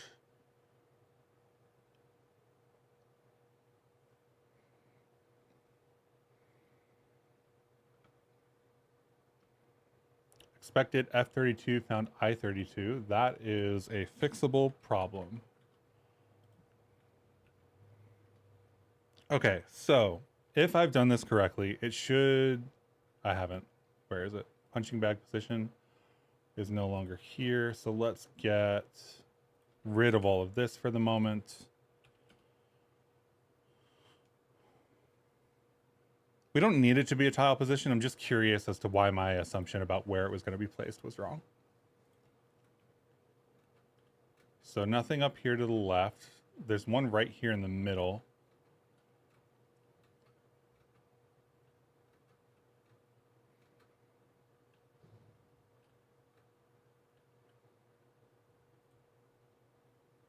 What did I do? Tile position relative. Oh, because I used X and Y instead of... Yeah, okay.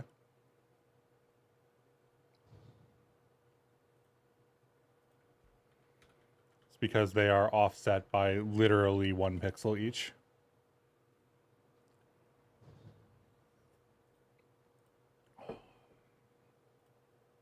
So it thinks that it starts there, which is why we're getting a different position.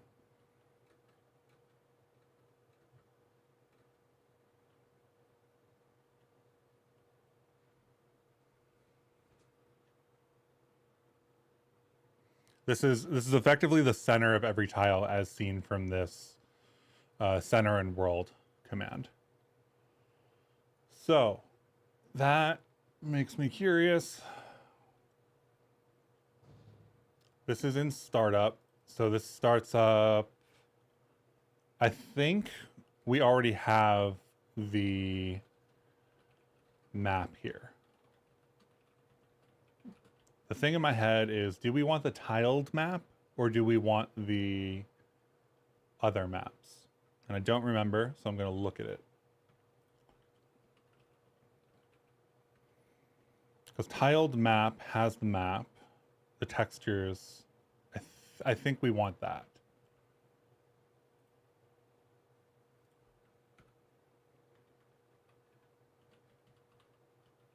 Brez assets tiled map. How do we know which tiled map we're dealing with? There's only going to be one in the game at any given time at the moment.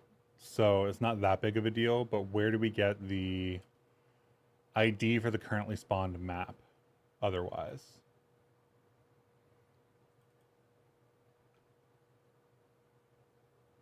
Oh, is it just an asset? Maybe it's... Yeah, okay, it's an asset. Tile map bundle. Do I have something that'll let me find this entity? Or did I forget to put something on here? The name, tile layer, material tile map bundle, layer entity, layer storage,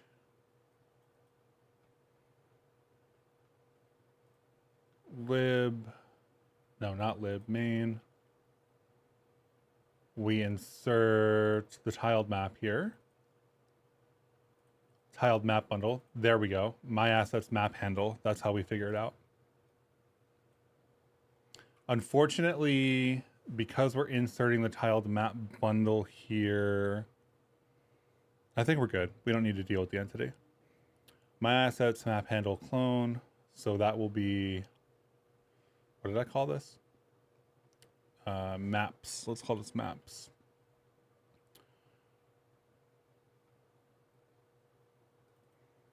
Yada yada, grid size. Do maps dot get this handle. That gives us an option tiled map. We need this to work, so I'm going to unwrap it. Map handle clone. Not sure why that isn't happy. Let's find out.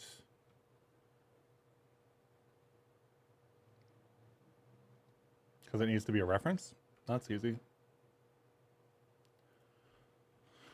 So let me get map dot map, right? Dot tile height, tile width, stagger axis, orientation, width over 2 maybe? I think this just happens to work at the moment. So I'm not super happy with it. So I'm going to call this temp offset.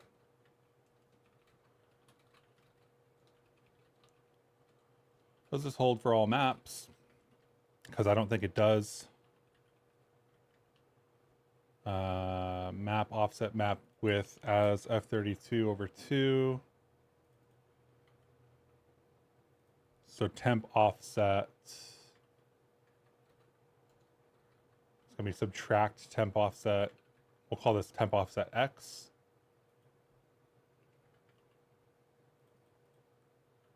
I don't think we need one for Y, just because it's square.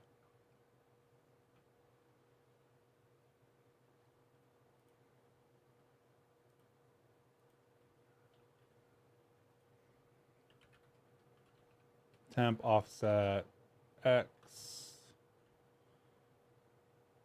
should be a value, at least.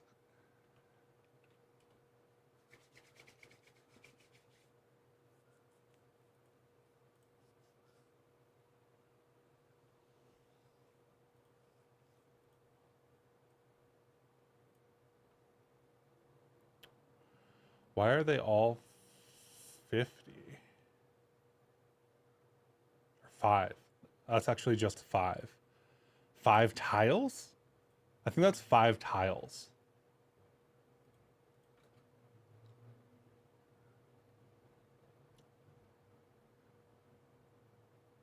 So we're going to need this dot tile width.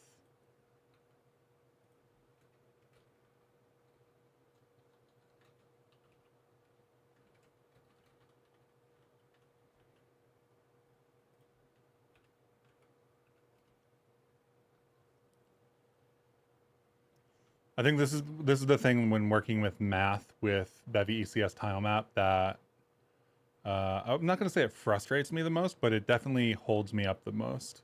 So these are supposed to be the center of the tiles. They are the left-hand origin of the tiles currently. So we need to add back the X value for a tile width.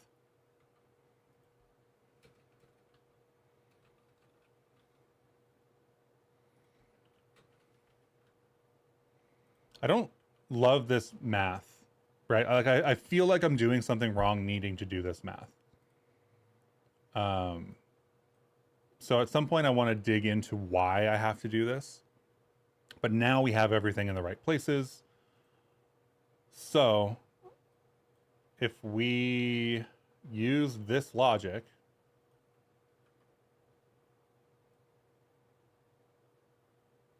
and get rid of basically everything here. Let's just comment this out for the moment. We should be able to get back to our collider.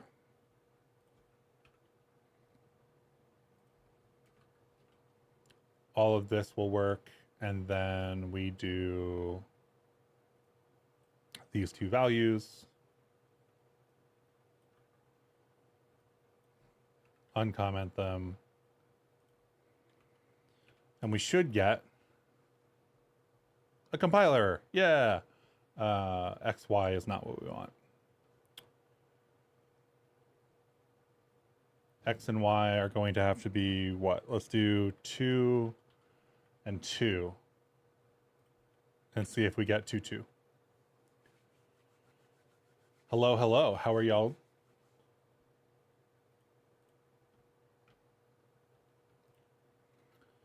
Working on setting up a little beanbag to fire some stuff at.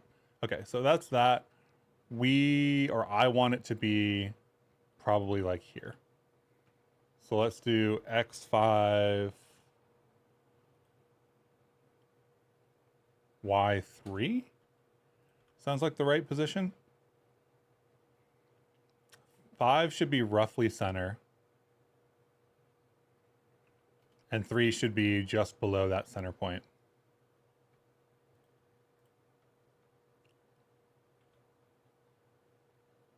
Have I used my... I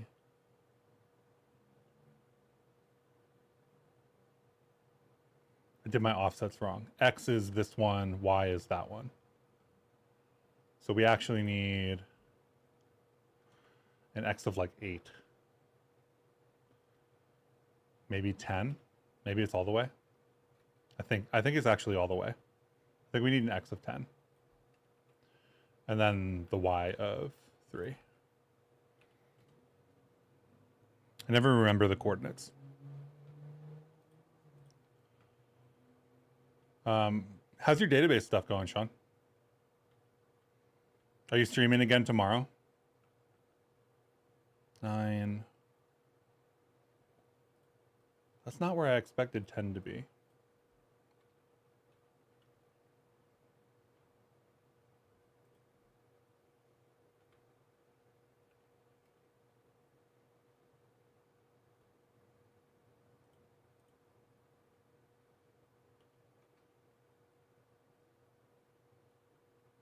The other thing is I got rid of all the individual tiles using the shader, which was absolutely a brilliant move on my part.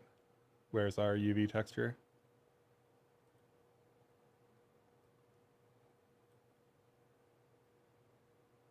Let's do out.color equals vec for, actually, can we just do color? Yeah. There we go.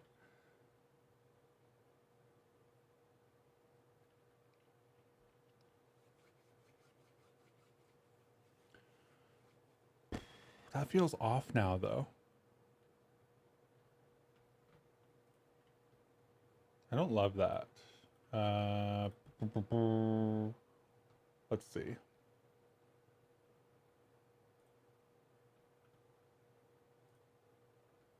The math for the isometric tile map has definitely not felt particularly stable. Not that it's not stable, like it does give me the same output every time. I just seem to always be putting things in the wrong position. Oh, you figured out the iterator problem after the stream? Sweet. That's awesome.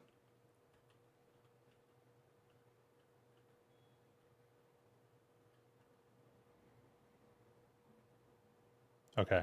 I feel like I'm not going to worry about this positioning issue.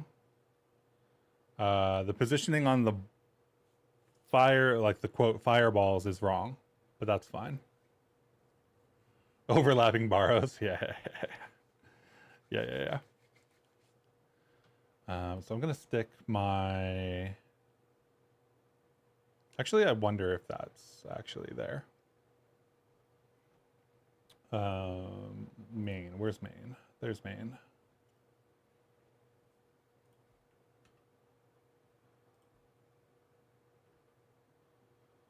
Let's pull this back up.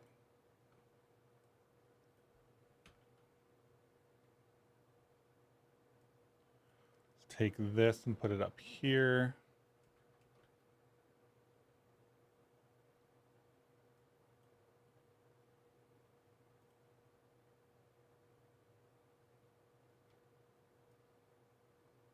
Actually, let's not put that up there because that actually needs to be specific for that, but this one needs to be dynamic. So we'll do X and Y here. So right now, I want to set up a beanbag to kind of like implement health and damage and stuff. But the isometric projection trips me up quite a bit, honestly. Ah, we are back one. We're off one both sides here. So let me get rid of this for the moment.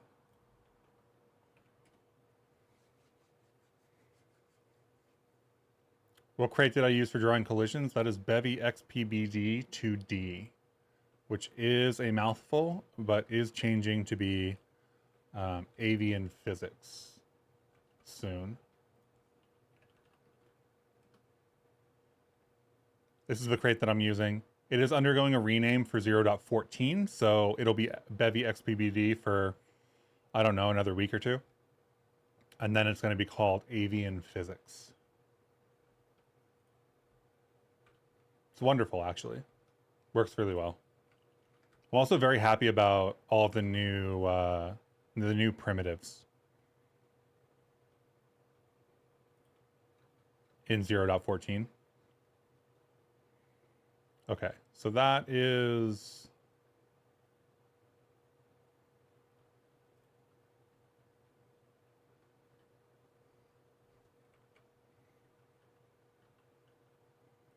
Oh, because I was supposed to... subtract from that? Is that what I did wrong?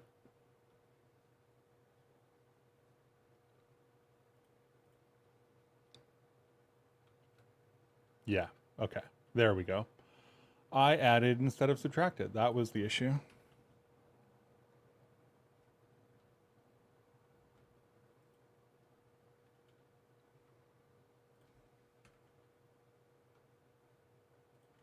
We can get rid of this.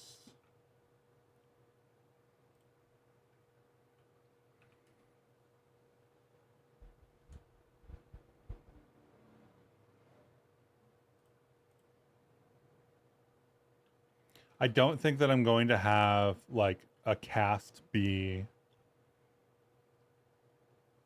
the primary. Wait, X9 goes there?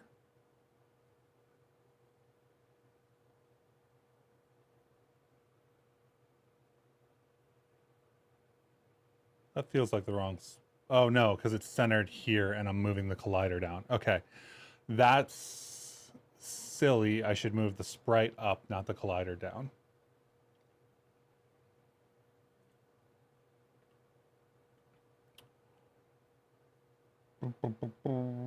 Where is...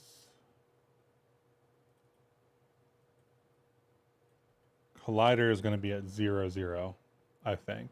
And then the mesh, capsule, transform.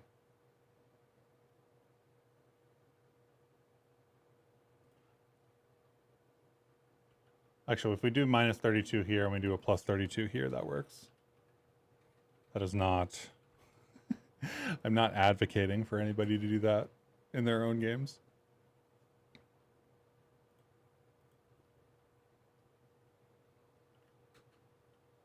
Yeah, so now it's directly on that center, which is what I wanted. So the capsule is offset up, the collider is right at the base. Collider needs to be a little bit wider.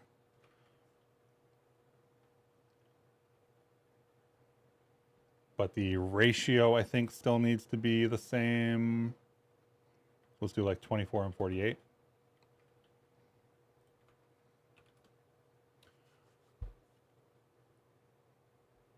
Is this on GitHub? I want to see if I can find what it's calling the spectral druid. You mean like the faded color? It is not on GitHub. Oh, that's not the thing that I wanted to change. Dang. Those are the wrong values. Where's my collider? 10 and 5. So let's do 15 and 7.5. I think I needed to basically double it. I mean, it is on GitHub. It's just not open source.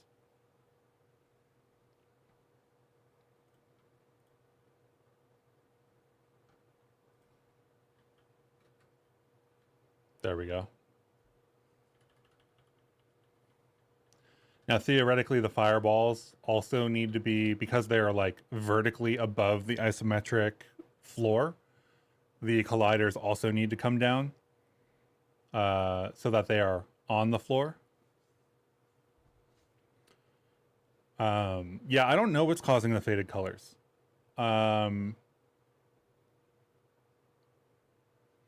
It is very clearly only for the player. Well, it's not very clearly only for the player, because if we do Xcode, which I still have over here, we get different colors.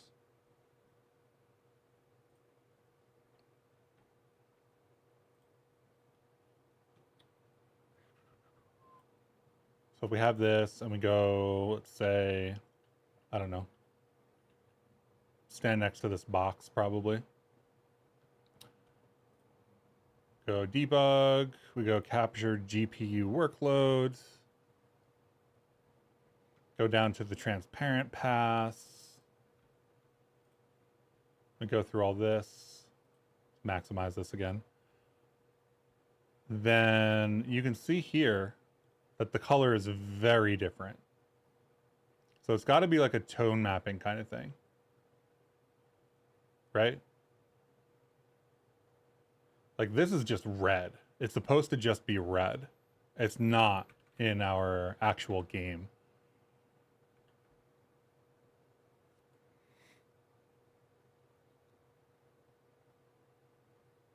You found the 2 streams in which the issue appeared? Which streams were those?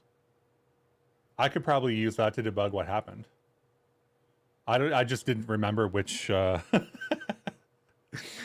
it happened.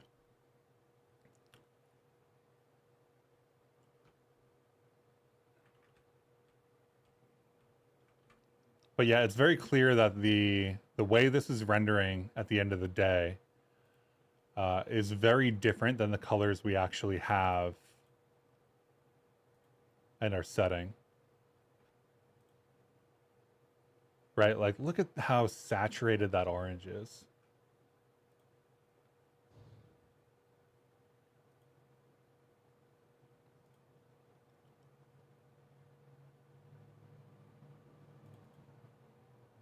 Like, that's so different. So, I don't know exactly what the issue is there. I do need to figure that out because it's affecting all of the colors.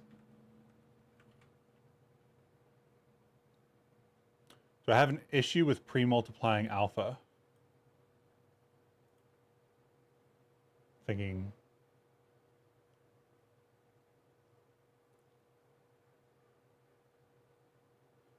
Would that exist in...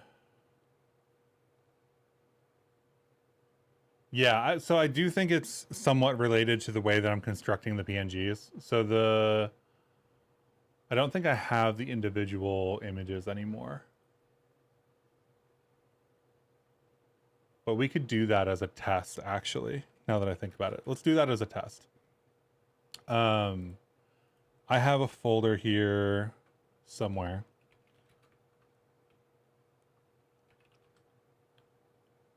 Called Blender Testing Renders. That is not what I wanted to do. I wanted to use the Mac OS open.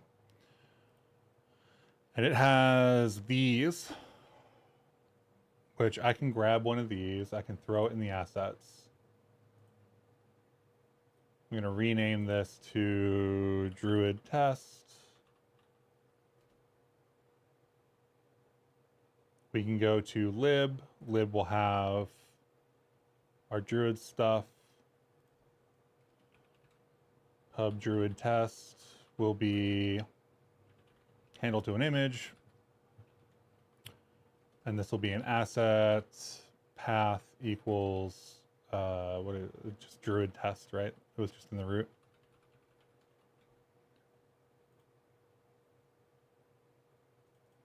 So if we take this image and I throw it onto the mesh that we're rendering for that capsule,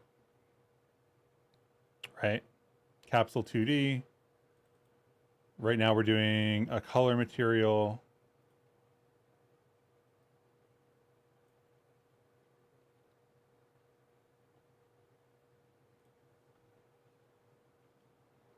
Yeah, but I think y'all are getting at the right core of the issue, though. Like the idea that I'm rendering out from Blender. It's rendering out with the right colors from Blender. I'm using Montage to construct the sprite sheet.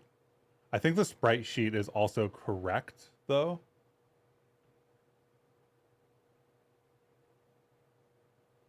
Where's the spreadsheet? Here's the spreadsheet.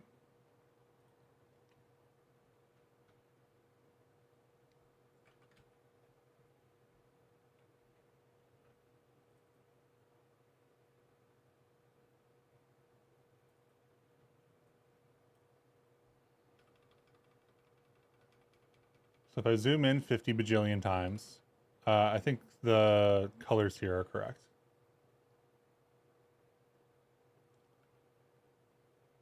May 25th to June 1st. Okay, we could use that.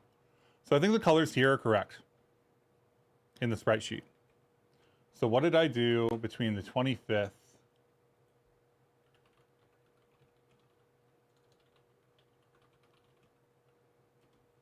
and the 1st? Hopefully that's not just like a dump commit with everything. Which, knowing me, it probably is. What is this? Oh, wow, I did a lot. It's probably this commit.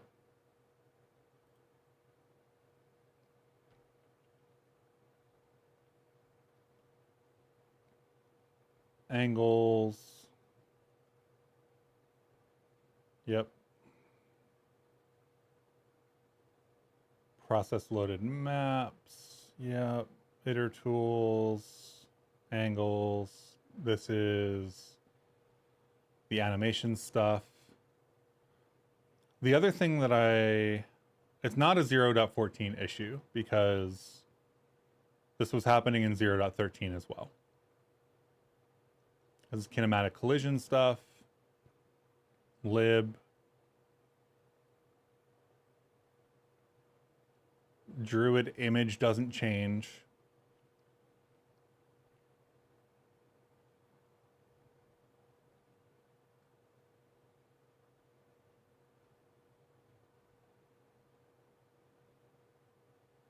Transform, anchor custom. We added the raycast. This is some of the older animation code. Nothing related to rendering. I don't remember doing anything related to rendering. in these commits. With a lot of like texture atlas, like updating and stuff like that. But I don't remember any. Yeah, I don't know. There's no rendering changes there. The sprite sheet still looks okay. Like the sprite sheet. I will say that the issue occurred when it was a sprite, when it was not using my render mesh. So let's go look at the, well, let me finish this thing first so that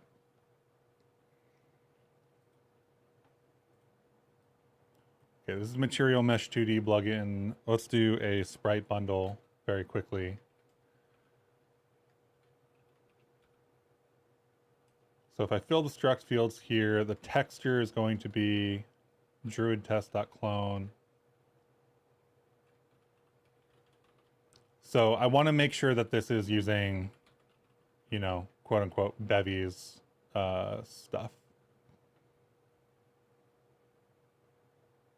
And then I don't think we need to set sprite because the texture handles the size. And let's grab all of this transform to put it in the right spot.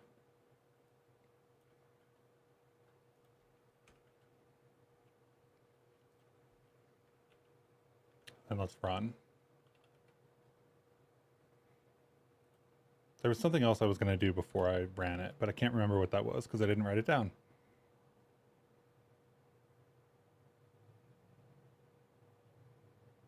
So theoretically,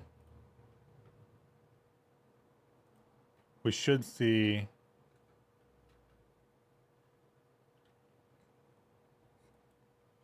what did I do?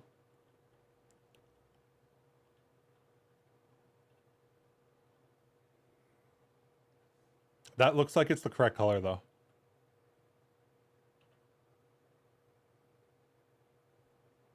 I know this looks awful. I know it's got the wrong whatever. That looks correct. So it's got to be the way that I'm building the sprite sheet then. Yeah, exactly. It's a color metadata of some kind issue in the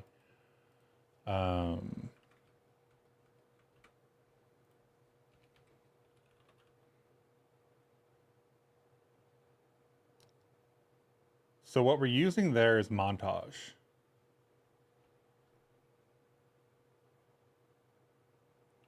Image color space. What is the best way to investigate that? I don't think I have a preferred application for looking up PNG color space metadata.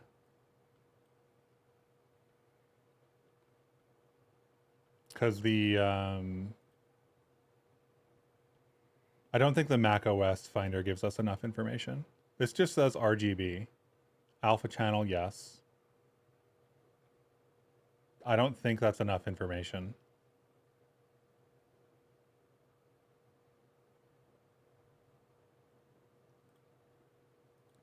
If we look at the 32 angles stuff, I think that gives us the exact same information.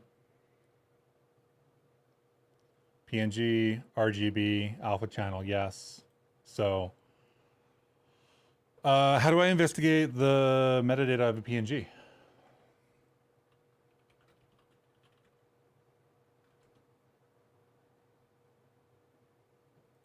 Use some random website that I definitely should be uploading random files to.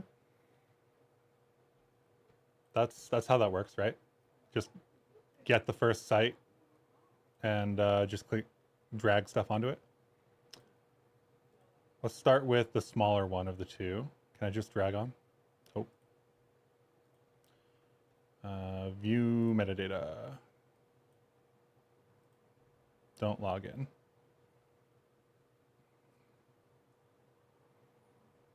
Okay, PNG, bit depth 8, color type RGB with alpha.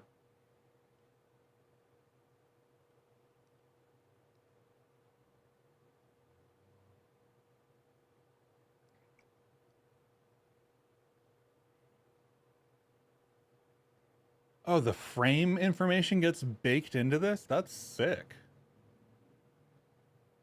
I didn't know that the frame information got baked into Blender renders. And the camera, oh, that's sick. And the render time? That's wild. A whole bunch of information I didn't know was in here. Let's see. Minor EXIF chunks found after PNG IDAT. Okay. Raw header.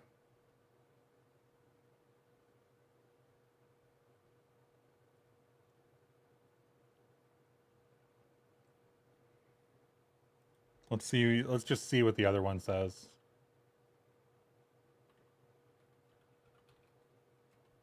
If anybody has a real application that will give me this information, would also very much appreciate that. I do not have one offhand, or that I can think of. I don't think New Shell does EXIF data.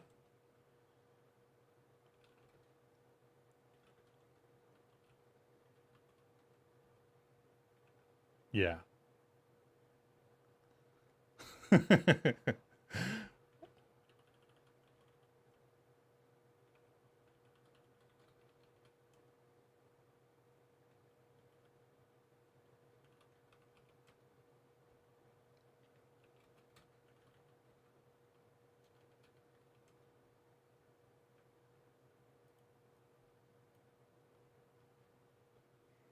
Looking through it as a hex editor sounds awful as well.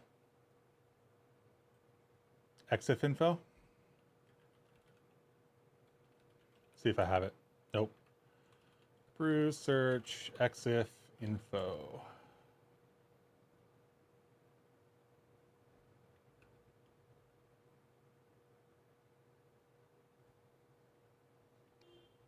Okay. Image PNG, bit depth 16. So the bit depth changes.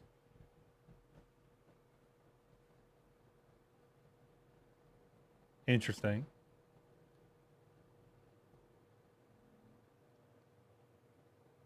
And there's a white point set too.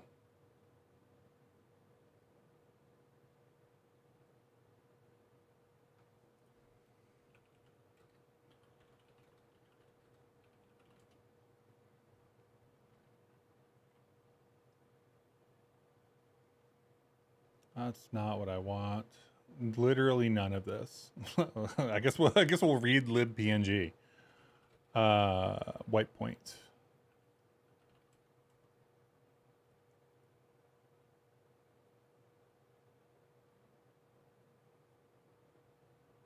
$31, $270, and $32, $900. That's what we have, right?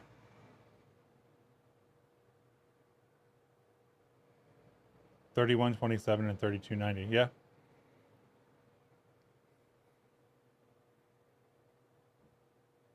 The color difference due to difference in color space is not like this. Yeah, it just looks faded.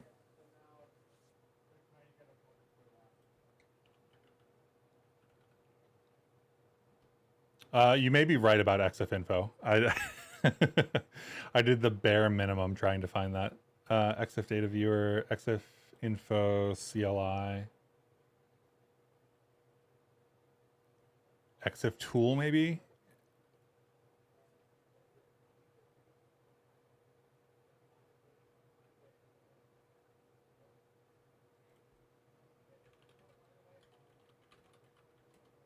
See how much EXIF stuff is in Homebrew? Probably a million. EXIF tool is right there. Maybe it was EXIF tool and not EXIF info.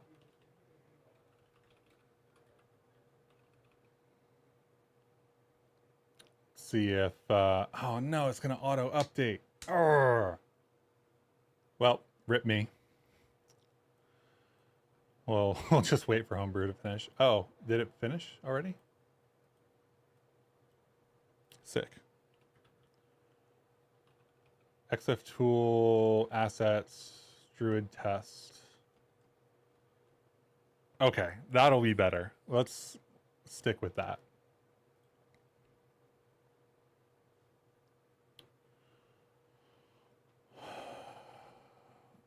$250 bit. So the only change is bit depth And then it gets a white point when setting via montage.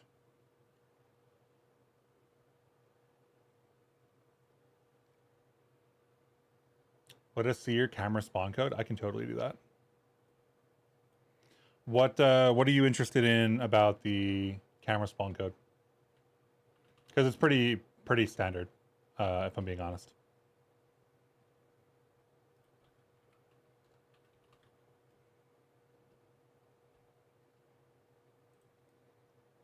Camera 2D bundle. I don't know why I set near to 0. That sounds wrong. I think near should be negative 1,000.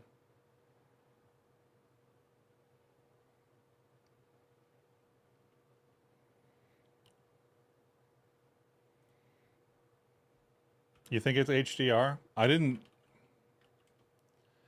think it's HDR. It would surprise me if it was. Cause like, yeah, it's definitely not. Well, I don't know that it's definitely not HDR, but it is not a turn HDR off to fix kind of issue. So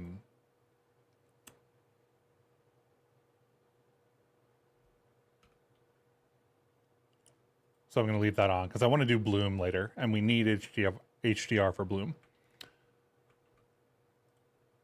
Man.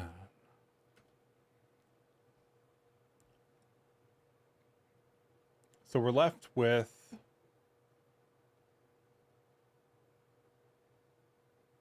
PNG, pixels per unit, meters, time frame, some extra data. And then we've also got this. The only difference I see is bit depth and white point. What are red X and red Y? Bevy XPBD, tiled RS, Bevy ECS tiled map. XPBD is just the collision stuff. It's not isometric related at all. Tiled, because I'm using the tiled editor. You don't need to use the tiled editor. If you don't use the tiled editor, good luck, I guess. I don't know. do get into programmatic generation. Red X, red Y.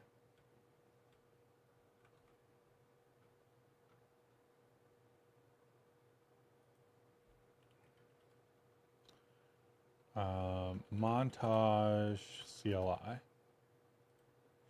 And what is the command that I'm using? I think I'm just using it as montage. Montage mode. Yeah, it's just montage. So my question is, montage must be changing something somehow.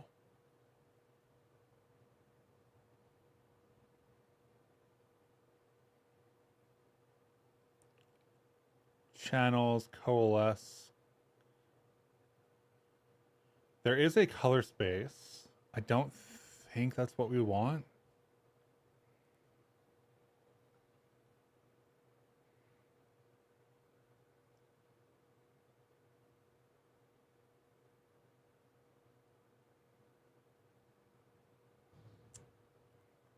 Sorry, I'm absolutely reading documentation here. Flip flop. Why did they name those flip and flop? Why are those not flip X and flip Y? Or flip vertical? Gamma.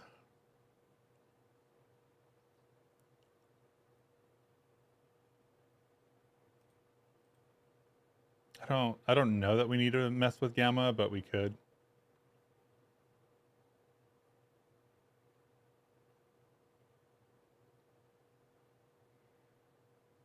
Quantize color space. Red primary point. Let's just look at that.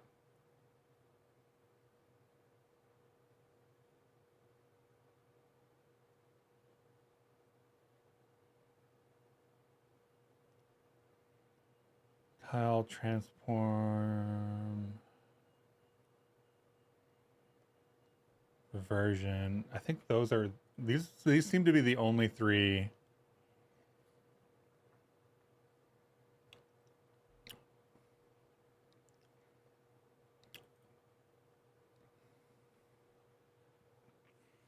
But the color space is the same for both of them. So that should be fine.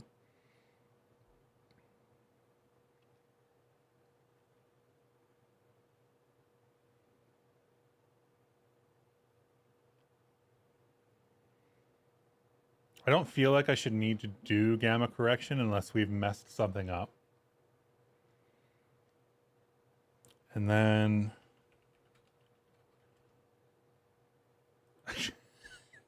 I should have known that was going to give me literally a red X. PNG spec, I guess. I don't know.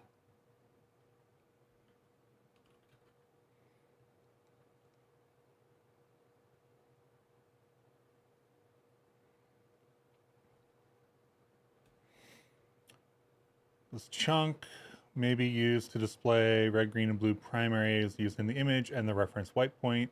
I think the reference white point for the PNG is default, as we looked at earlier. So I don't think we need to worry about that. I'm a little bit worried about the red X stuff.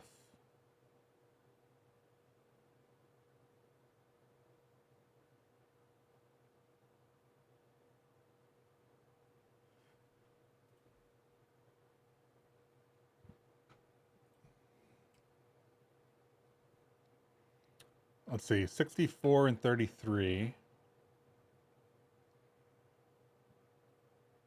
Yeah, those are the default numbers.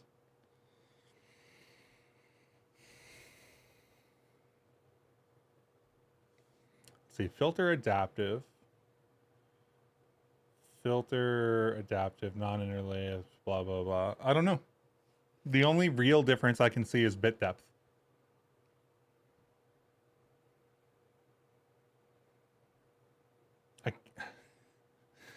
I can't imagine that that's actually it, but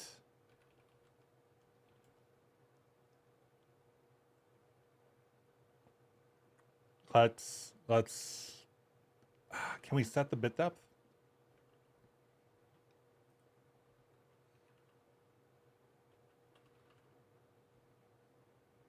Just says image depth.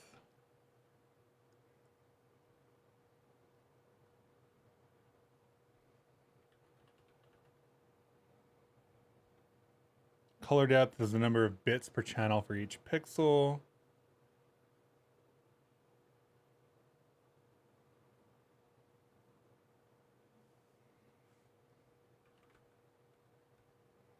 It's the only thing I can think of that changes that could actually impact this.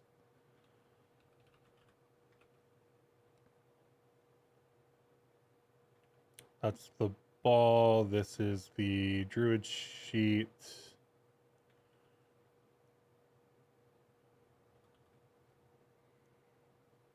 I need to figure out what the right command is going to be, because I've definitely changed what's in this folder. So I think we can do action underscore. And then we'll set this to bit 8. And we will add depth 8.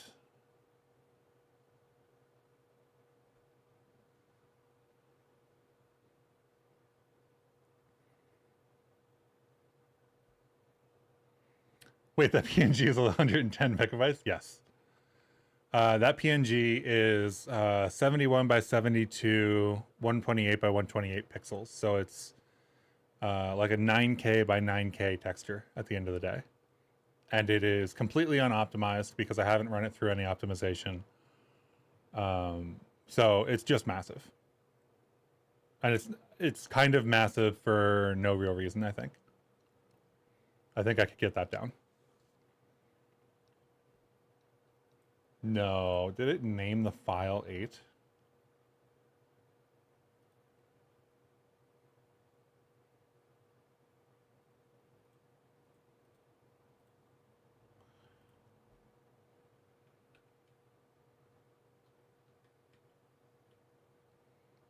Let's do depth 8 over here. The QOI file format? I don't think I've ever seen QOI. I've seen, what's that one they use in the ray tracing?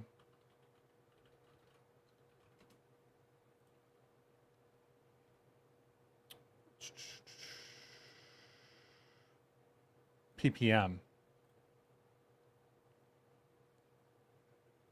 Oh, is it single dash? You know, it would be really great if tools fucking worked the same. Yeah, PPM is, as far as I can tell, basically meant to be human readable writable. Where's the... I thought they had a link to the wiki page.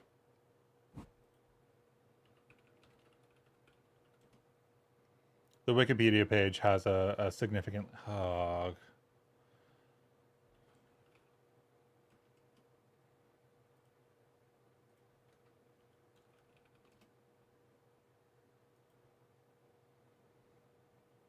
Is it this?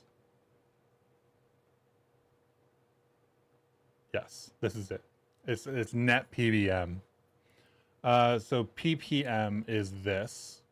And it's basically like 3 numbers.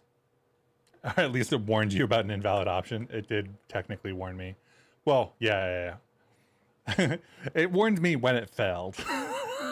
Which is after it did all the work it needed to do.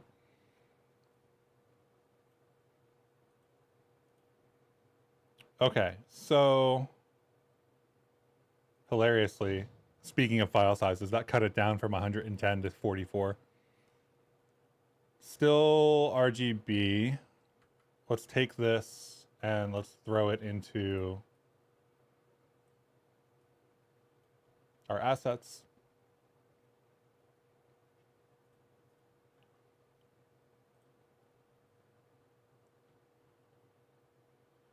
And then I guess we have to EXIF test it, right?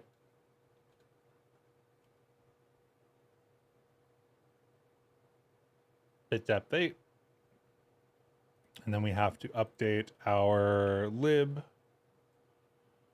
to pull in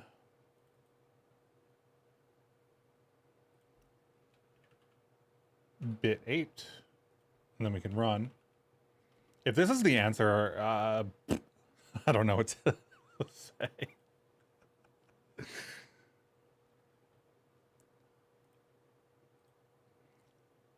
Oh, okay, well.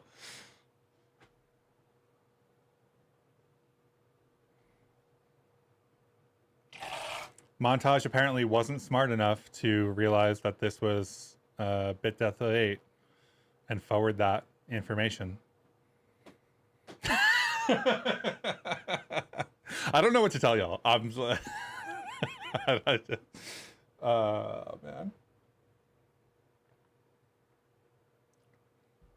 I know that, like, when I'm working with video and when I do, you know, color work for video stuff, you know, 10-bit is significant improvement over 8, and 16-bit is like if you really need the information.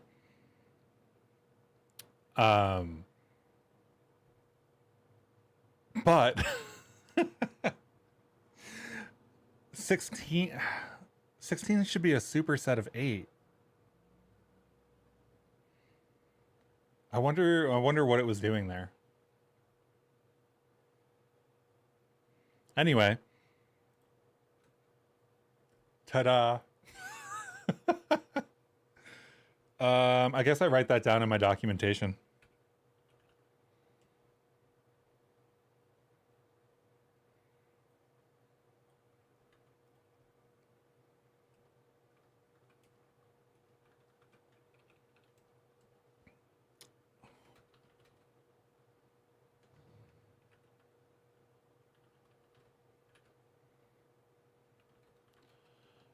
montage isn't told to use 8-bit color depth for Blender renders, then the colors appear washed out when used in game because it upgrades, in quotes, to 16-bit.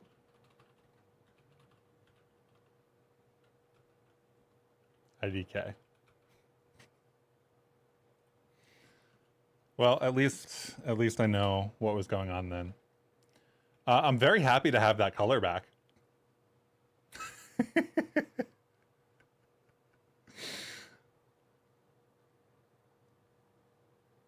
Float if you will make math on the color is best. What do you mean by float? It decreased by at least half. It went from 110 to 42.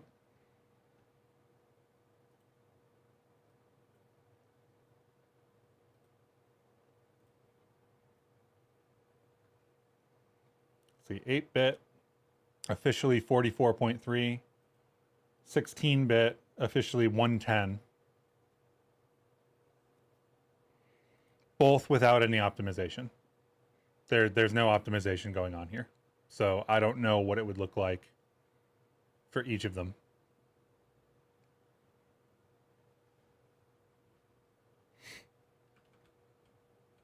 We can actually check. Squoosh is my favorite image optimization app. Let's see, Rust Adventure, Ivy, assets. So this is the 8-bit. And if Bevy could handle AVIF images, which I haven't looked into at all, processing error. This is running in my browser. Try to process as a PNG. So it only drops 7 meg for PNG. Obviously, there's a lot of like empty space here as well. I don't know why the AVIF failed. Maybe it's too big.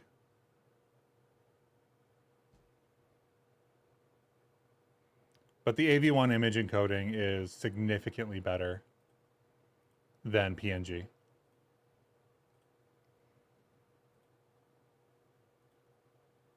So this is the Druid sheet. This is the 110 Druid sheet, which I'm assuming is not gonna fail again. I don't know why, but it is.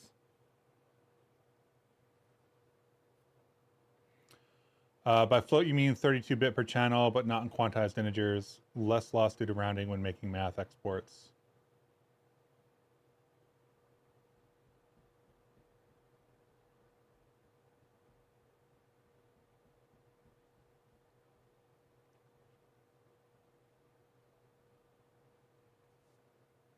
Gotcha.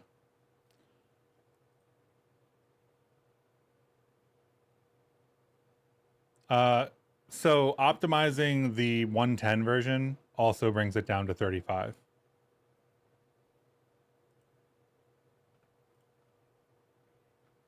So there's that too.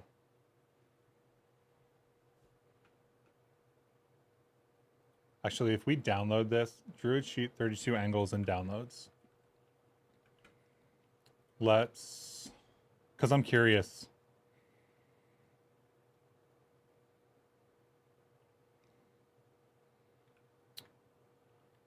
Exif tool downloads Druid 32 angles. Yeah, so the optimization for Squoosh drops it back down to a bit depth of 8.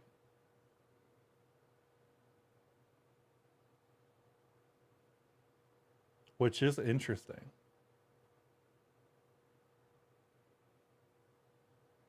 I don't know why that was happening, but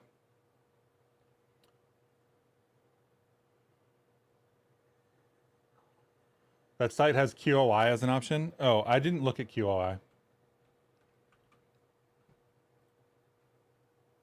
What is that? QOI? QOI is 40.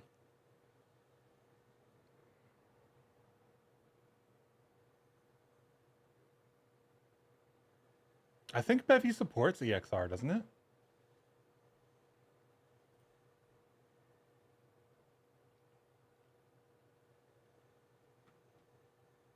Anyway, some really interesting image manipulation stuff today. I unfortunately do not understand why, first of all, why it changed to 16 or how it's being stored such that that washed the color out.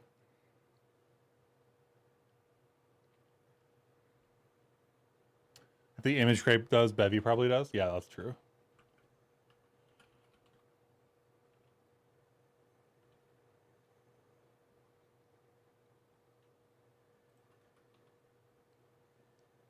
Open EXR.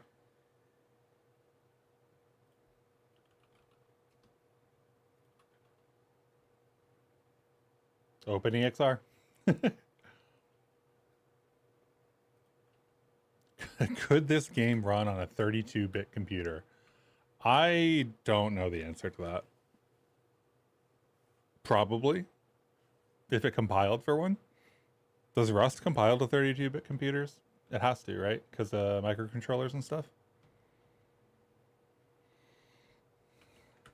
I don't have a 32-bit computer other than a microcontroller kind of thing.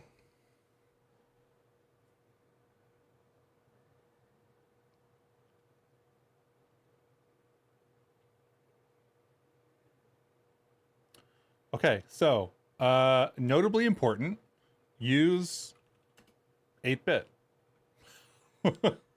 What a weird little thing.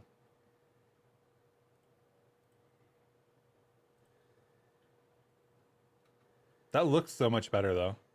Let's get rid of the Druid test here because we don't need that anymore. I'll get rid of this Druid test.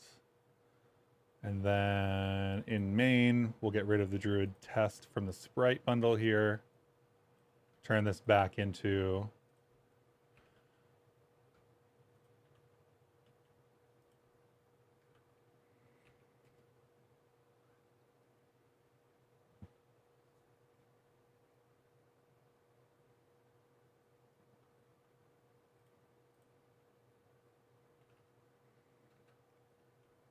cool. And this red is not related to rendering stuff. This red is that red because I used the Tailwind Red 400.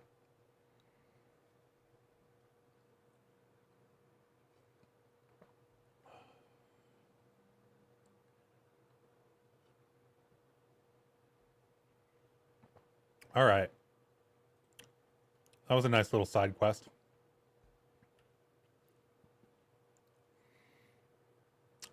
The fireball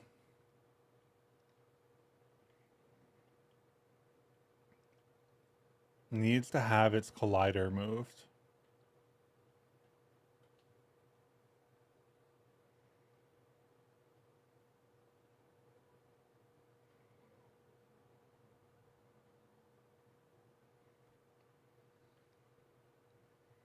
But I don't think I care about that just yet.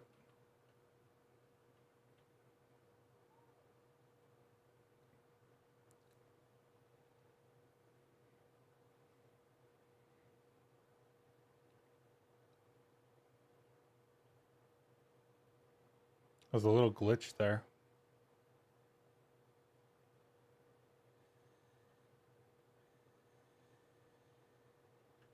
Interesting. There's a little glitch on all of the attack animations. It's like one frame off. I'll have to look into that.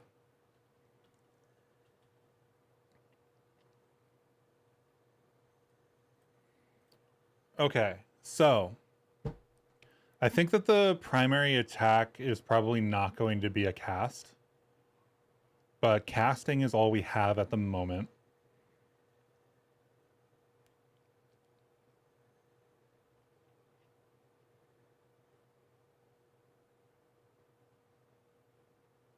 So how do I actually want to deal with that? First of all, the two things need to be able to collide. So this is no longer player collider. This is punching bag collider, right?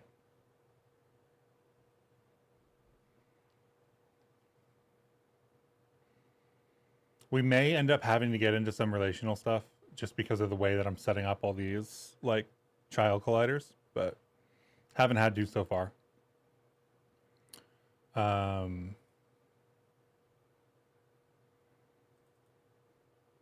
We have this. We also aren't using collision layers yet, which is something that is important at some point.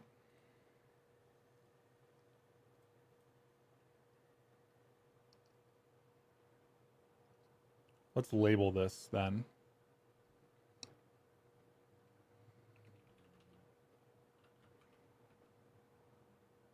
No, that's not the right thing to label. Should the fireball spawn a little earlier? Probably. I mean, we're spawning it right now just on an arbitrary frame. So it's like spawning on the 18th frame or something like that.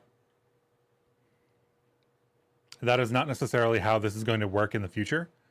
Basically, what I will say is the state of the game currently is the amalgamation of a bunch of different like slow buildup of testing stuff that I've done, and a lot of it needs to be cleaned up.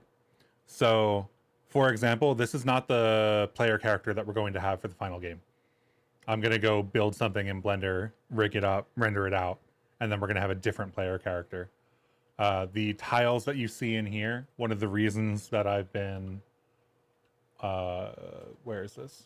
Working with these tiles and changing it back to the texture with the wavy pattern is that one of the places that I want to build, I want to be able to build some like very simple water effects, like you're walking on a very thin sheet of water. So all of these tiles are going to amass together into whatever I put on the ground texture, I think, etc. So this is all of the Blender stuff, all of the angle control stuff, all of the isometric stuff, all of the different colliders and sensors, raycast integration. It's basically a lot of infrastructure, and we need to turn it into a game now. Also, I am unconvinced that I want dash in the game. Dash is an interesting thing from like, I had a dash animation, so I put it in. But I am not actually, I don't think I want dashing. I think what I want is a roll. I've been playing a couple different games with different control mechanic schemes, and I think that when you end up with something like Hades, where dashing is the primary movement mechanic, it kind of overwhelms everything else. Not as true in Hades 2, because they slowed down the dash for Hades 2, but Hades 1 is a dash fest. Like, you're basically just constantly holding dash when you play with Zagreus. Whereas Tunic plays a lot slower, and uses a roll mechanic that I think turns into a dash in the future. I think you can get an upgrade that turns it into a dash. But that, like, constant dashing is not something I actually want in the game. So I think I'm actually going to end up with like a roll, and then I'm probably going to end up with quick attack, heavy attack. Maybe even not heavy attack. I don't know yet. Reminds you of walking sideways in 007. I haven't played that game in so long. I remember throwing the what was his name's hat at everybody.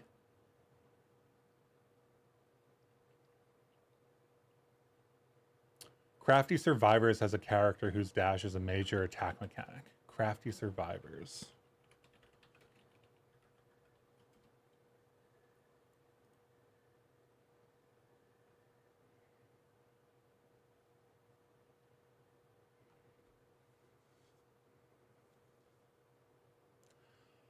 I don't plan on doing a survival game. I'm planning on doing something a little bit more slow paced and not as infinite horde. That's a cool attack. That little spin thing. That would just grab a swordfish and go under the land. That's funny.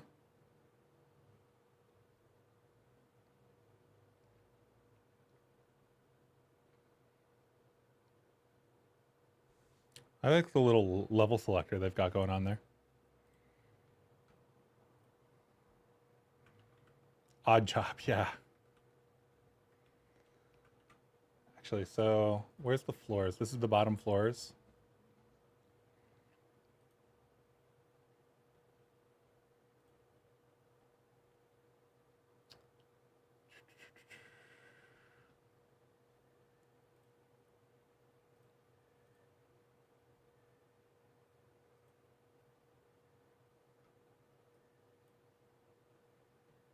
Did I lock something? No, there we go.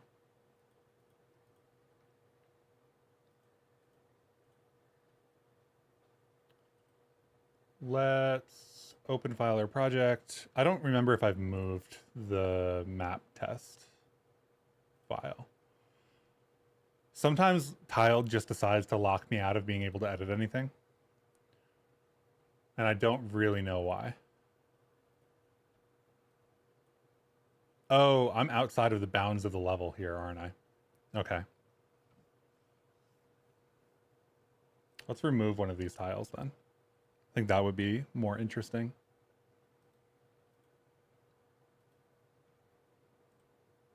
Let's remove that tile. Save that, export. Tile's gone in level. I like the idea of being able to tell what one tile is even when I have all the other stuff going.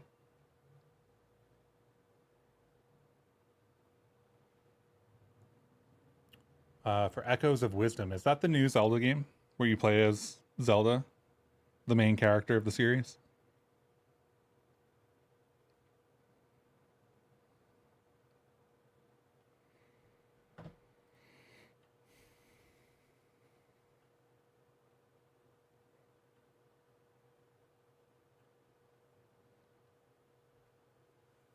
One thing I want to be able to do, and I think that because we have the depth texture now, it's possible where I can encode depth into a tile like this and have like walls that go down so that this can be then like a pit of water. Although I don't know that we need the depth texture as much, but for the I want to at some point do like waves near edges. And we don't have the pre-pass for that because there is no pre-pass. We added the depth buffer ourselves. It doesn't exist in Bevy for the 2D pipeline, but it does in our game.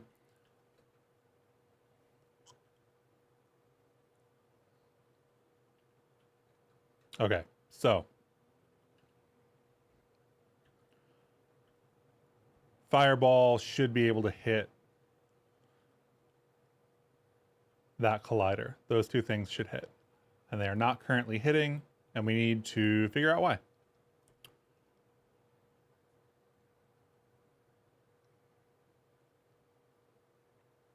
Let's go check what. So this will be a random collider. Fireball has Fireball on it. I forget where I'm putting the collision stuff because I haven't refactored it yet. So this is the kinematic collision stuff. That handles the player walking into things. And then we've got some stuff in main, if I remember correctly. Fireball handler. So this is the animation for the fireball. Oh, that's the other thing I should do while I'm over there. I forgot to change the, do the same exact thing that I did with the player, but I need to do it with the fireball to get that 8-bit.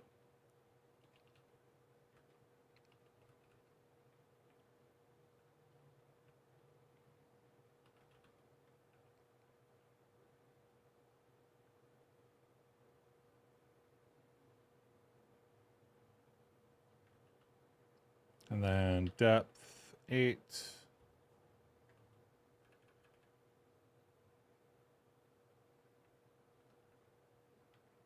Eight-bit.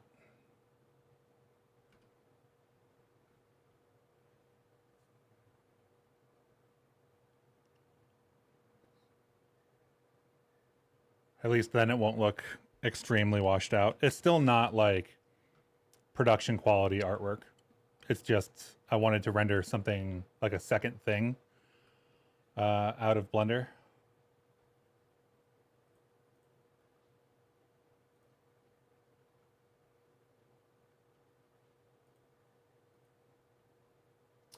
And then we need to update the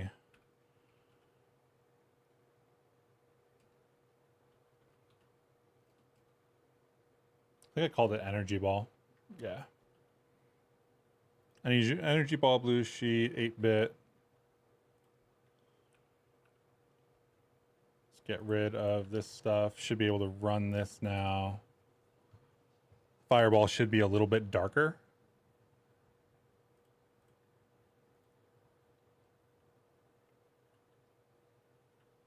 I guess not really. There is a lot of white in the fireball. Or the energy ball or whatever you want to call it.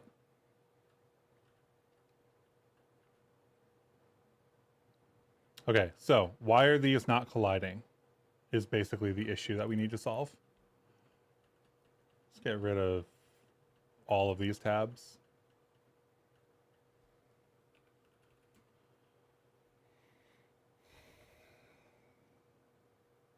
Fireball, diamond position.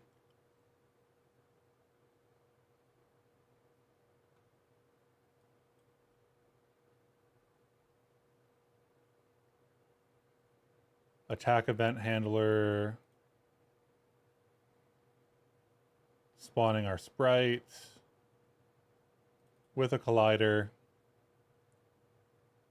This is going to have to be a child to push it down onto the floor because the energy ball is going to be in the air if we're going to keep it.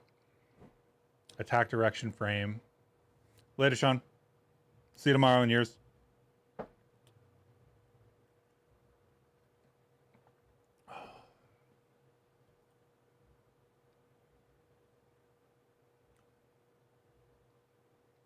Fireball, ellipse, kinematic. So if I do a query for fireball,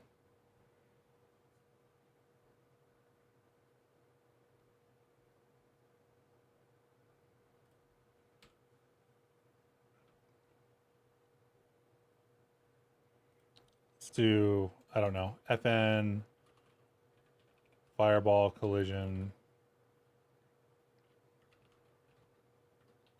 We'll do a query for something with fireball, right? With fireball. We don't actually need the thing. We need the collider. Collider and colliding entities, maybe?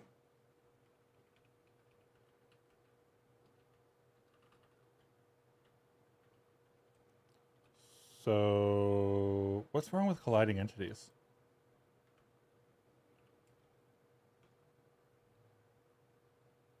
Invalid query data.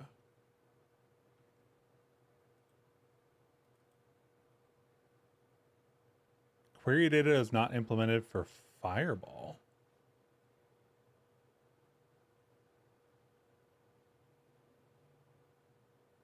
That's because these are not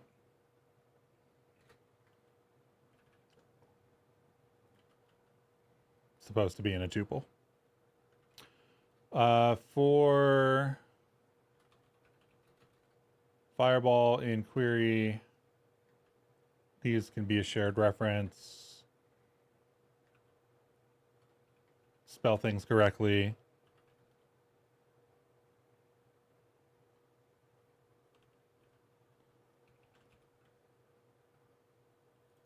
This needs to run on update.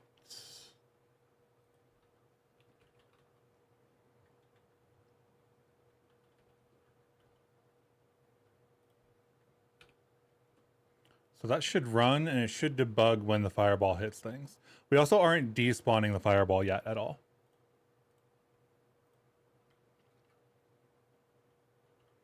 So theoretically, if we fire a fireball,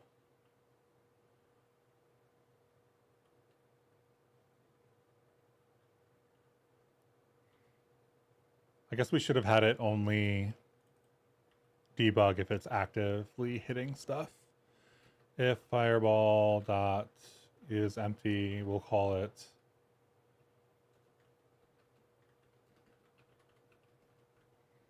if fireball is not empty, then we log out.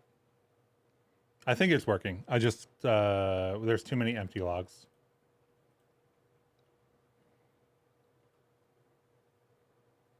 Right, so that was it colliding with the fence post. So we'll have to decide how things work out here overall.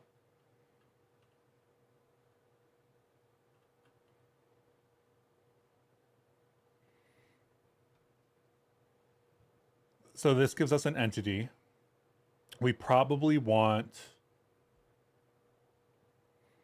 something like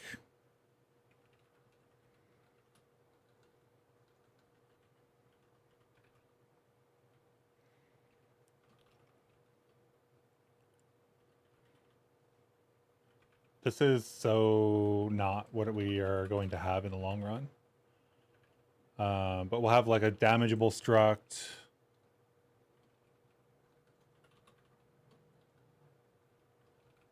With a component derive.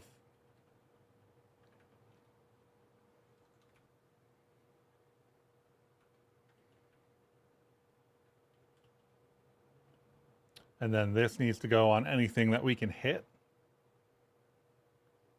So it would need to go theoretically on the punching bag.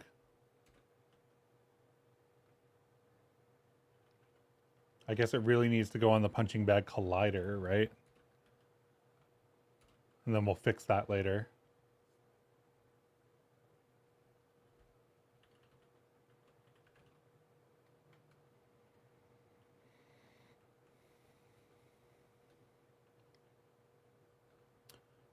Fireball dot contains includes contains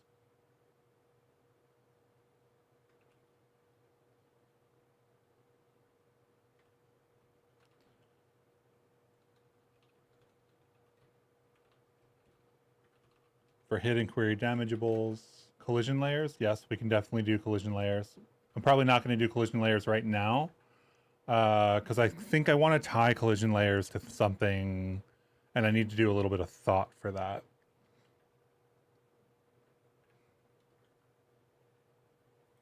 Like the fireball should hit that fence post, and it should hit the enemy. When it hits the fence post, it should probably just despawn. When it hits the enemy, it should do some damage and then despawn, like that kind of thing. There's no time to live on the fireballs. They're just going off into the world forever. We could definitely set a time to live or a distance on them or whatever.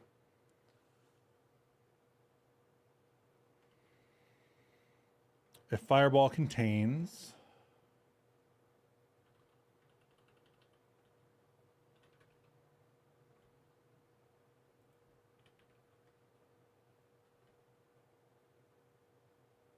we need the entity, don't we?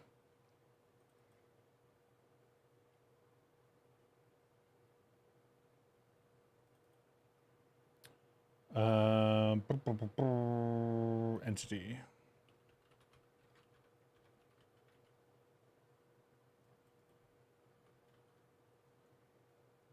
Let's do entity and underscore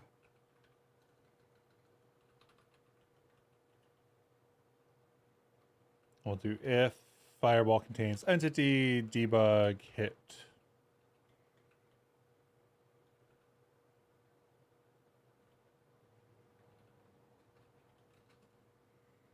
Else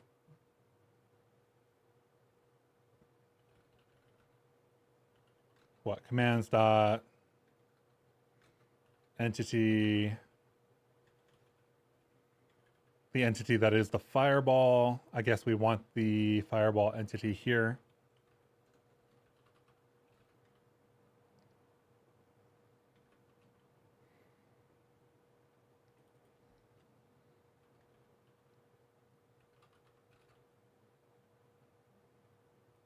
We don't have commands. We need commands to interact with the world. Commands.entity. Let's call this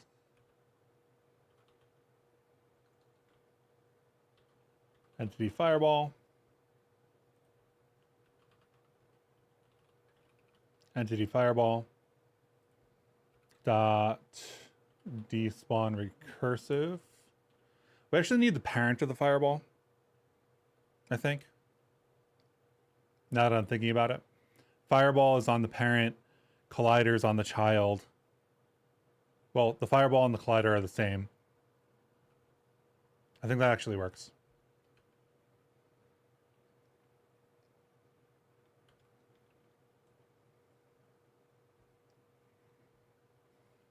So when we hit the fence, I think it should despawn.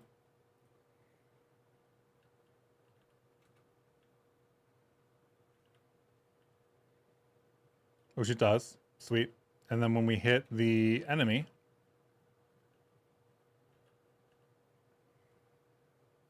we get hit. And it doesn't despawn.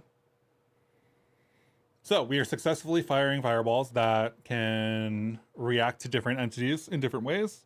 When it hits an enemy, it should probably despawn and do damage.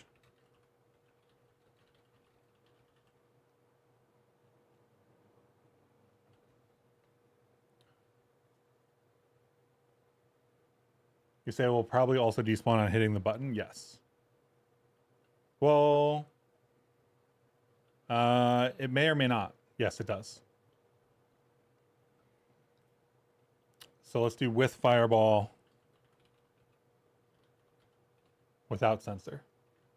Good call.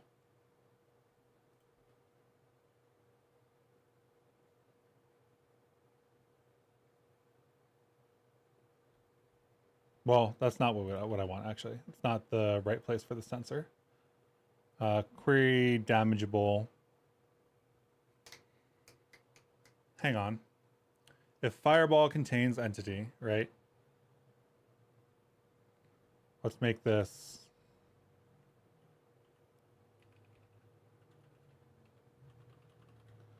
colliding entities. So colliding entities, right? For every fireball, we check to see if it's colliding with anything.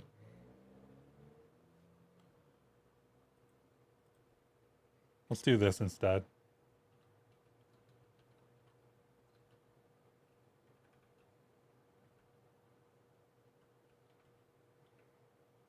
Give us a little bit less rightward drift.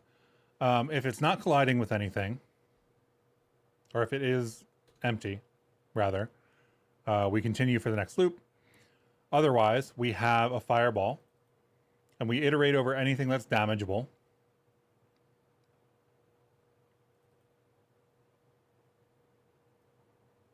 If colliding entities contains, then we hit. Otherwise, we despawn.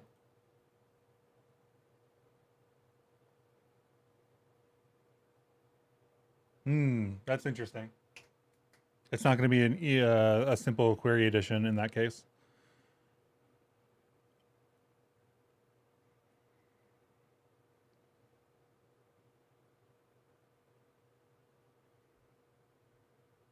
I guess we would do multiple of these then, right?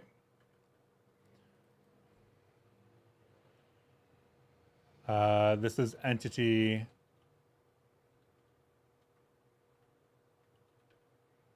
What, like without damageable?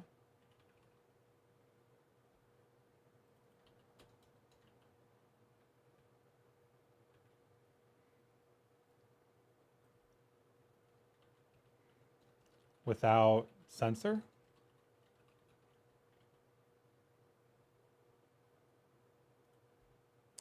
I didn't. What did I mess up? I messed something up.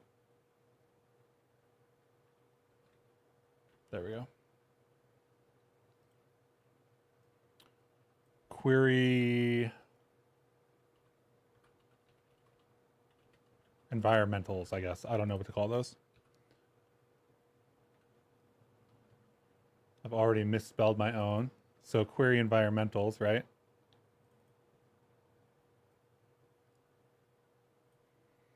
So if query damageables, right?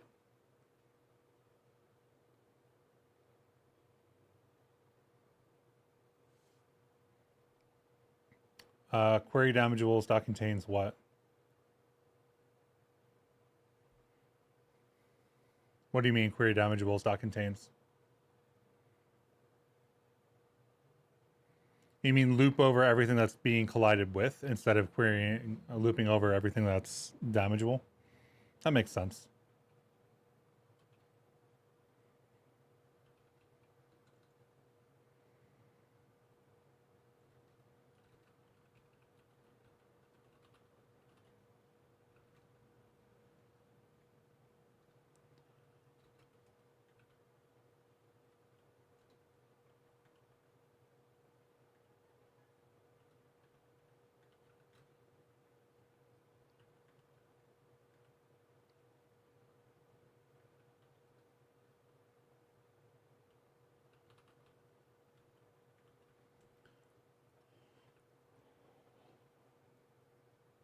So this is all of the entities that are colliding with the fireball currently.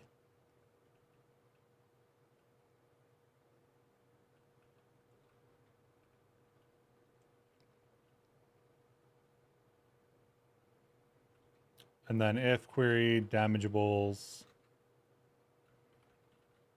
contains entity,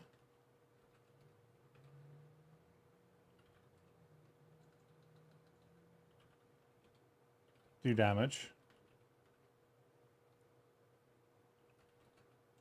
Else if query environmentals contains entity, despawn. So commands dot. Why is that a shared reference? I guess that's because I'm doing this. Commands dot entity fireball dot despawn recursive.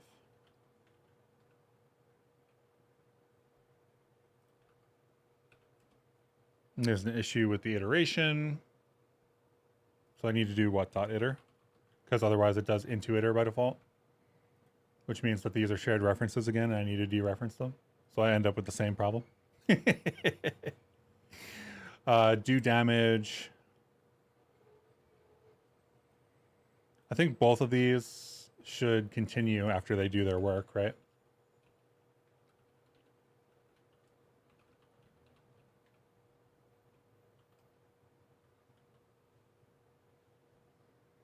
So this should lock us out of despawning on the sensor. If I've written that correctly. Yes, that list is shorter. You're absolutely right. Cool. So that collides with the sensor and it doesn't happen anymore. Collides with the box, disappears. Collides with the fence, disappears. Collides with the enemy, disappears. In a single frame, can it collide with multiple things? Yes.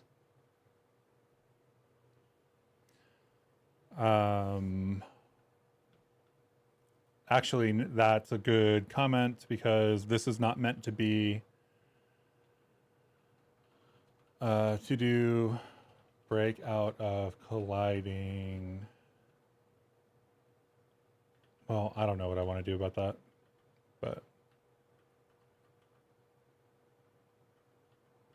that's fine. We'll just leave it.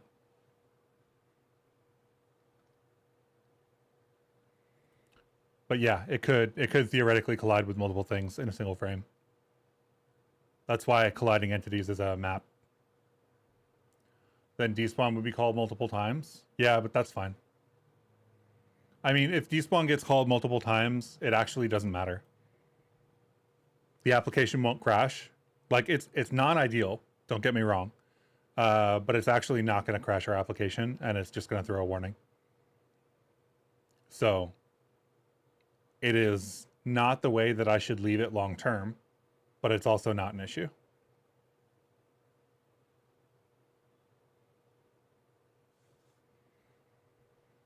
All right, it's like 11:30. I think I'm okay with getting. We fixed the PNG issues today, thankfully. We implemented the ability to collide with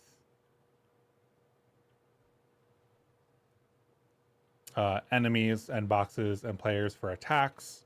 That's really important. Doesn't hit on sensors. We need to do health for the enemy next week. Also, we need to lower the collider on the fireball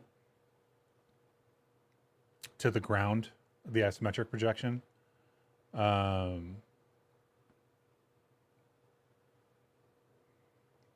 overall, I'm pretty happy with the progress today.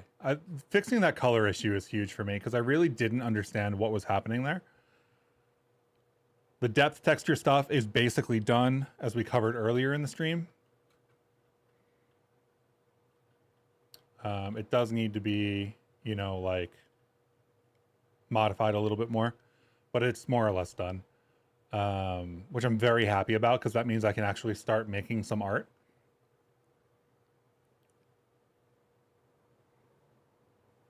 Yeah, maybe continue with a loop label on the outer loop. That's what I was thinking earlier. But I don't think I care enough about it at the moment because I think this is going to end up firing events here. So we'll see. Am I going to have a tutorial for this game on Rust Adventure? Probably not.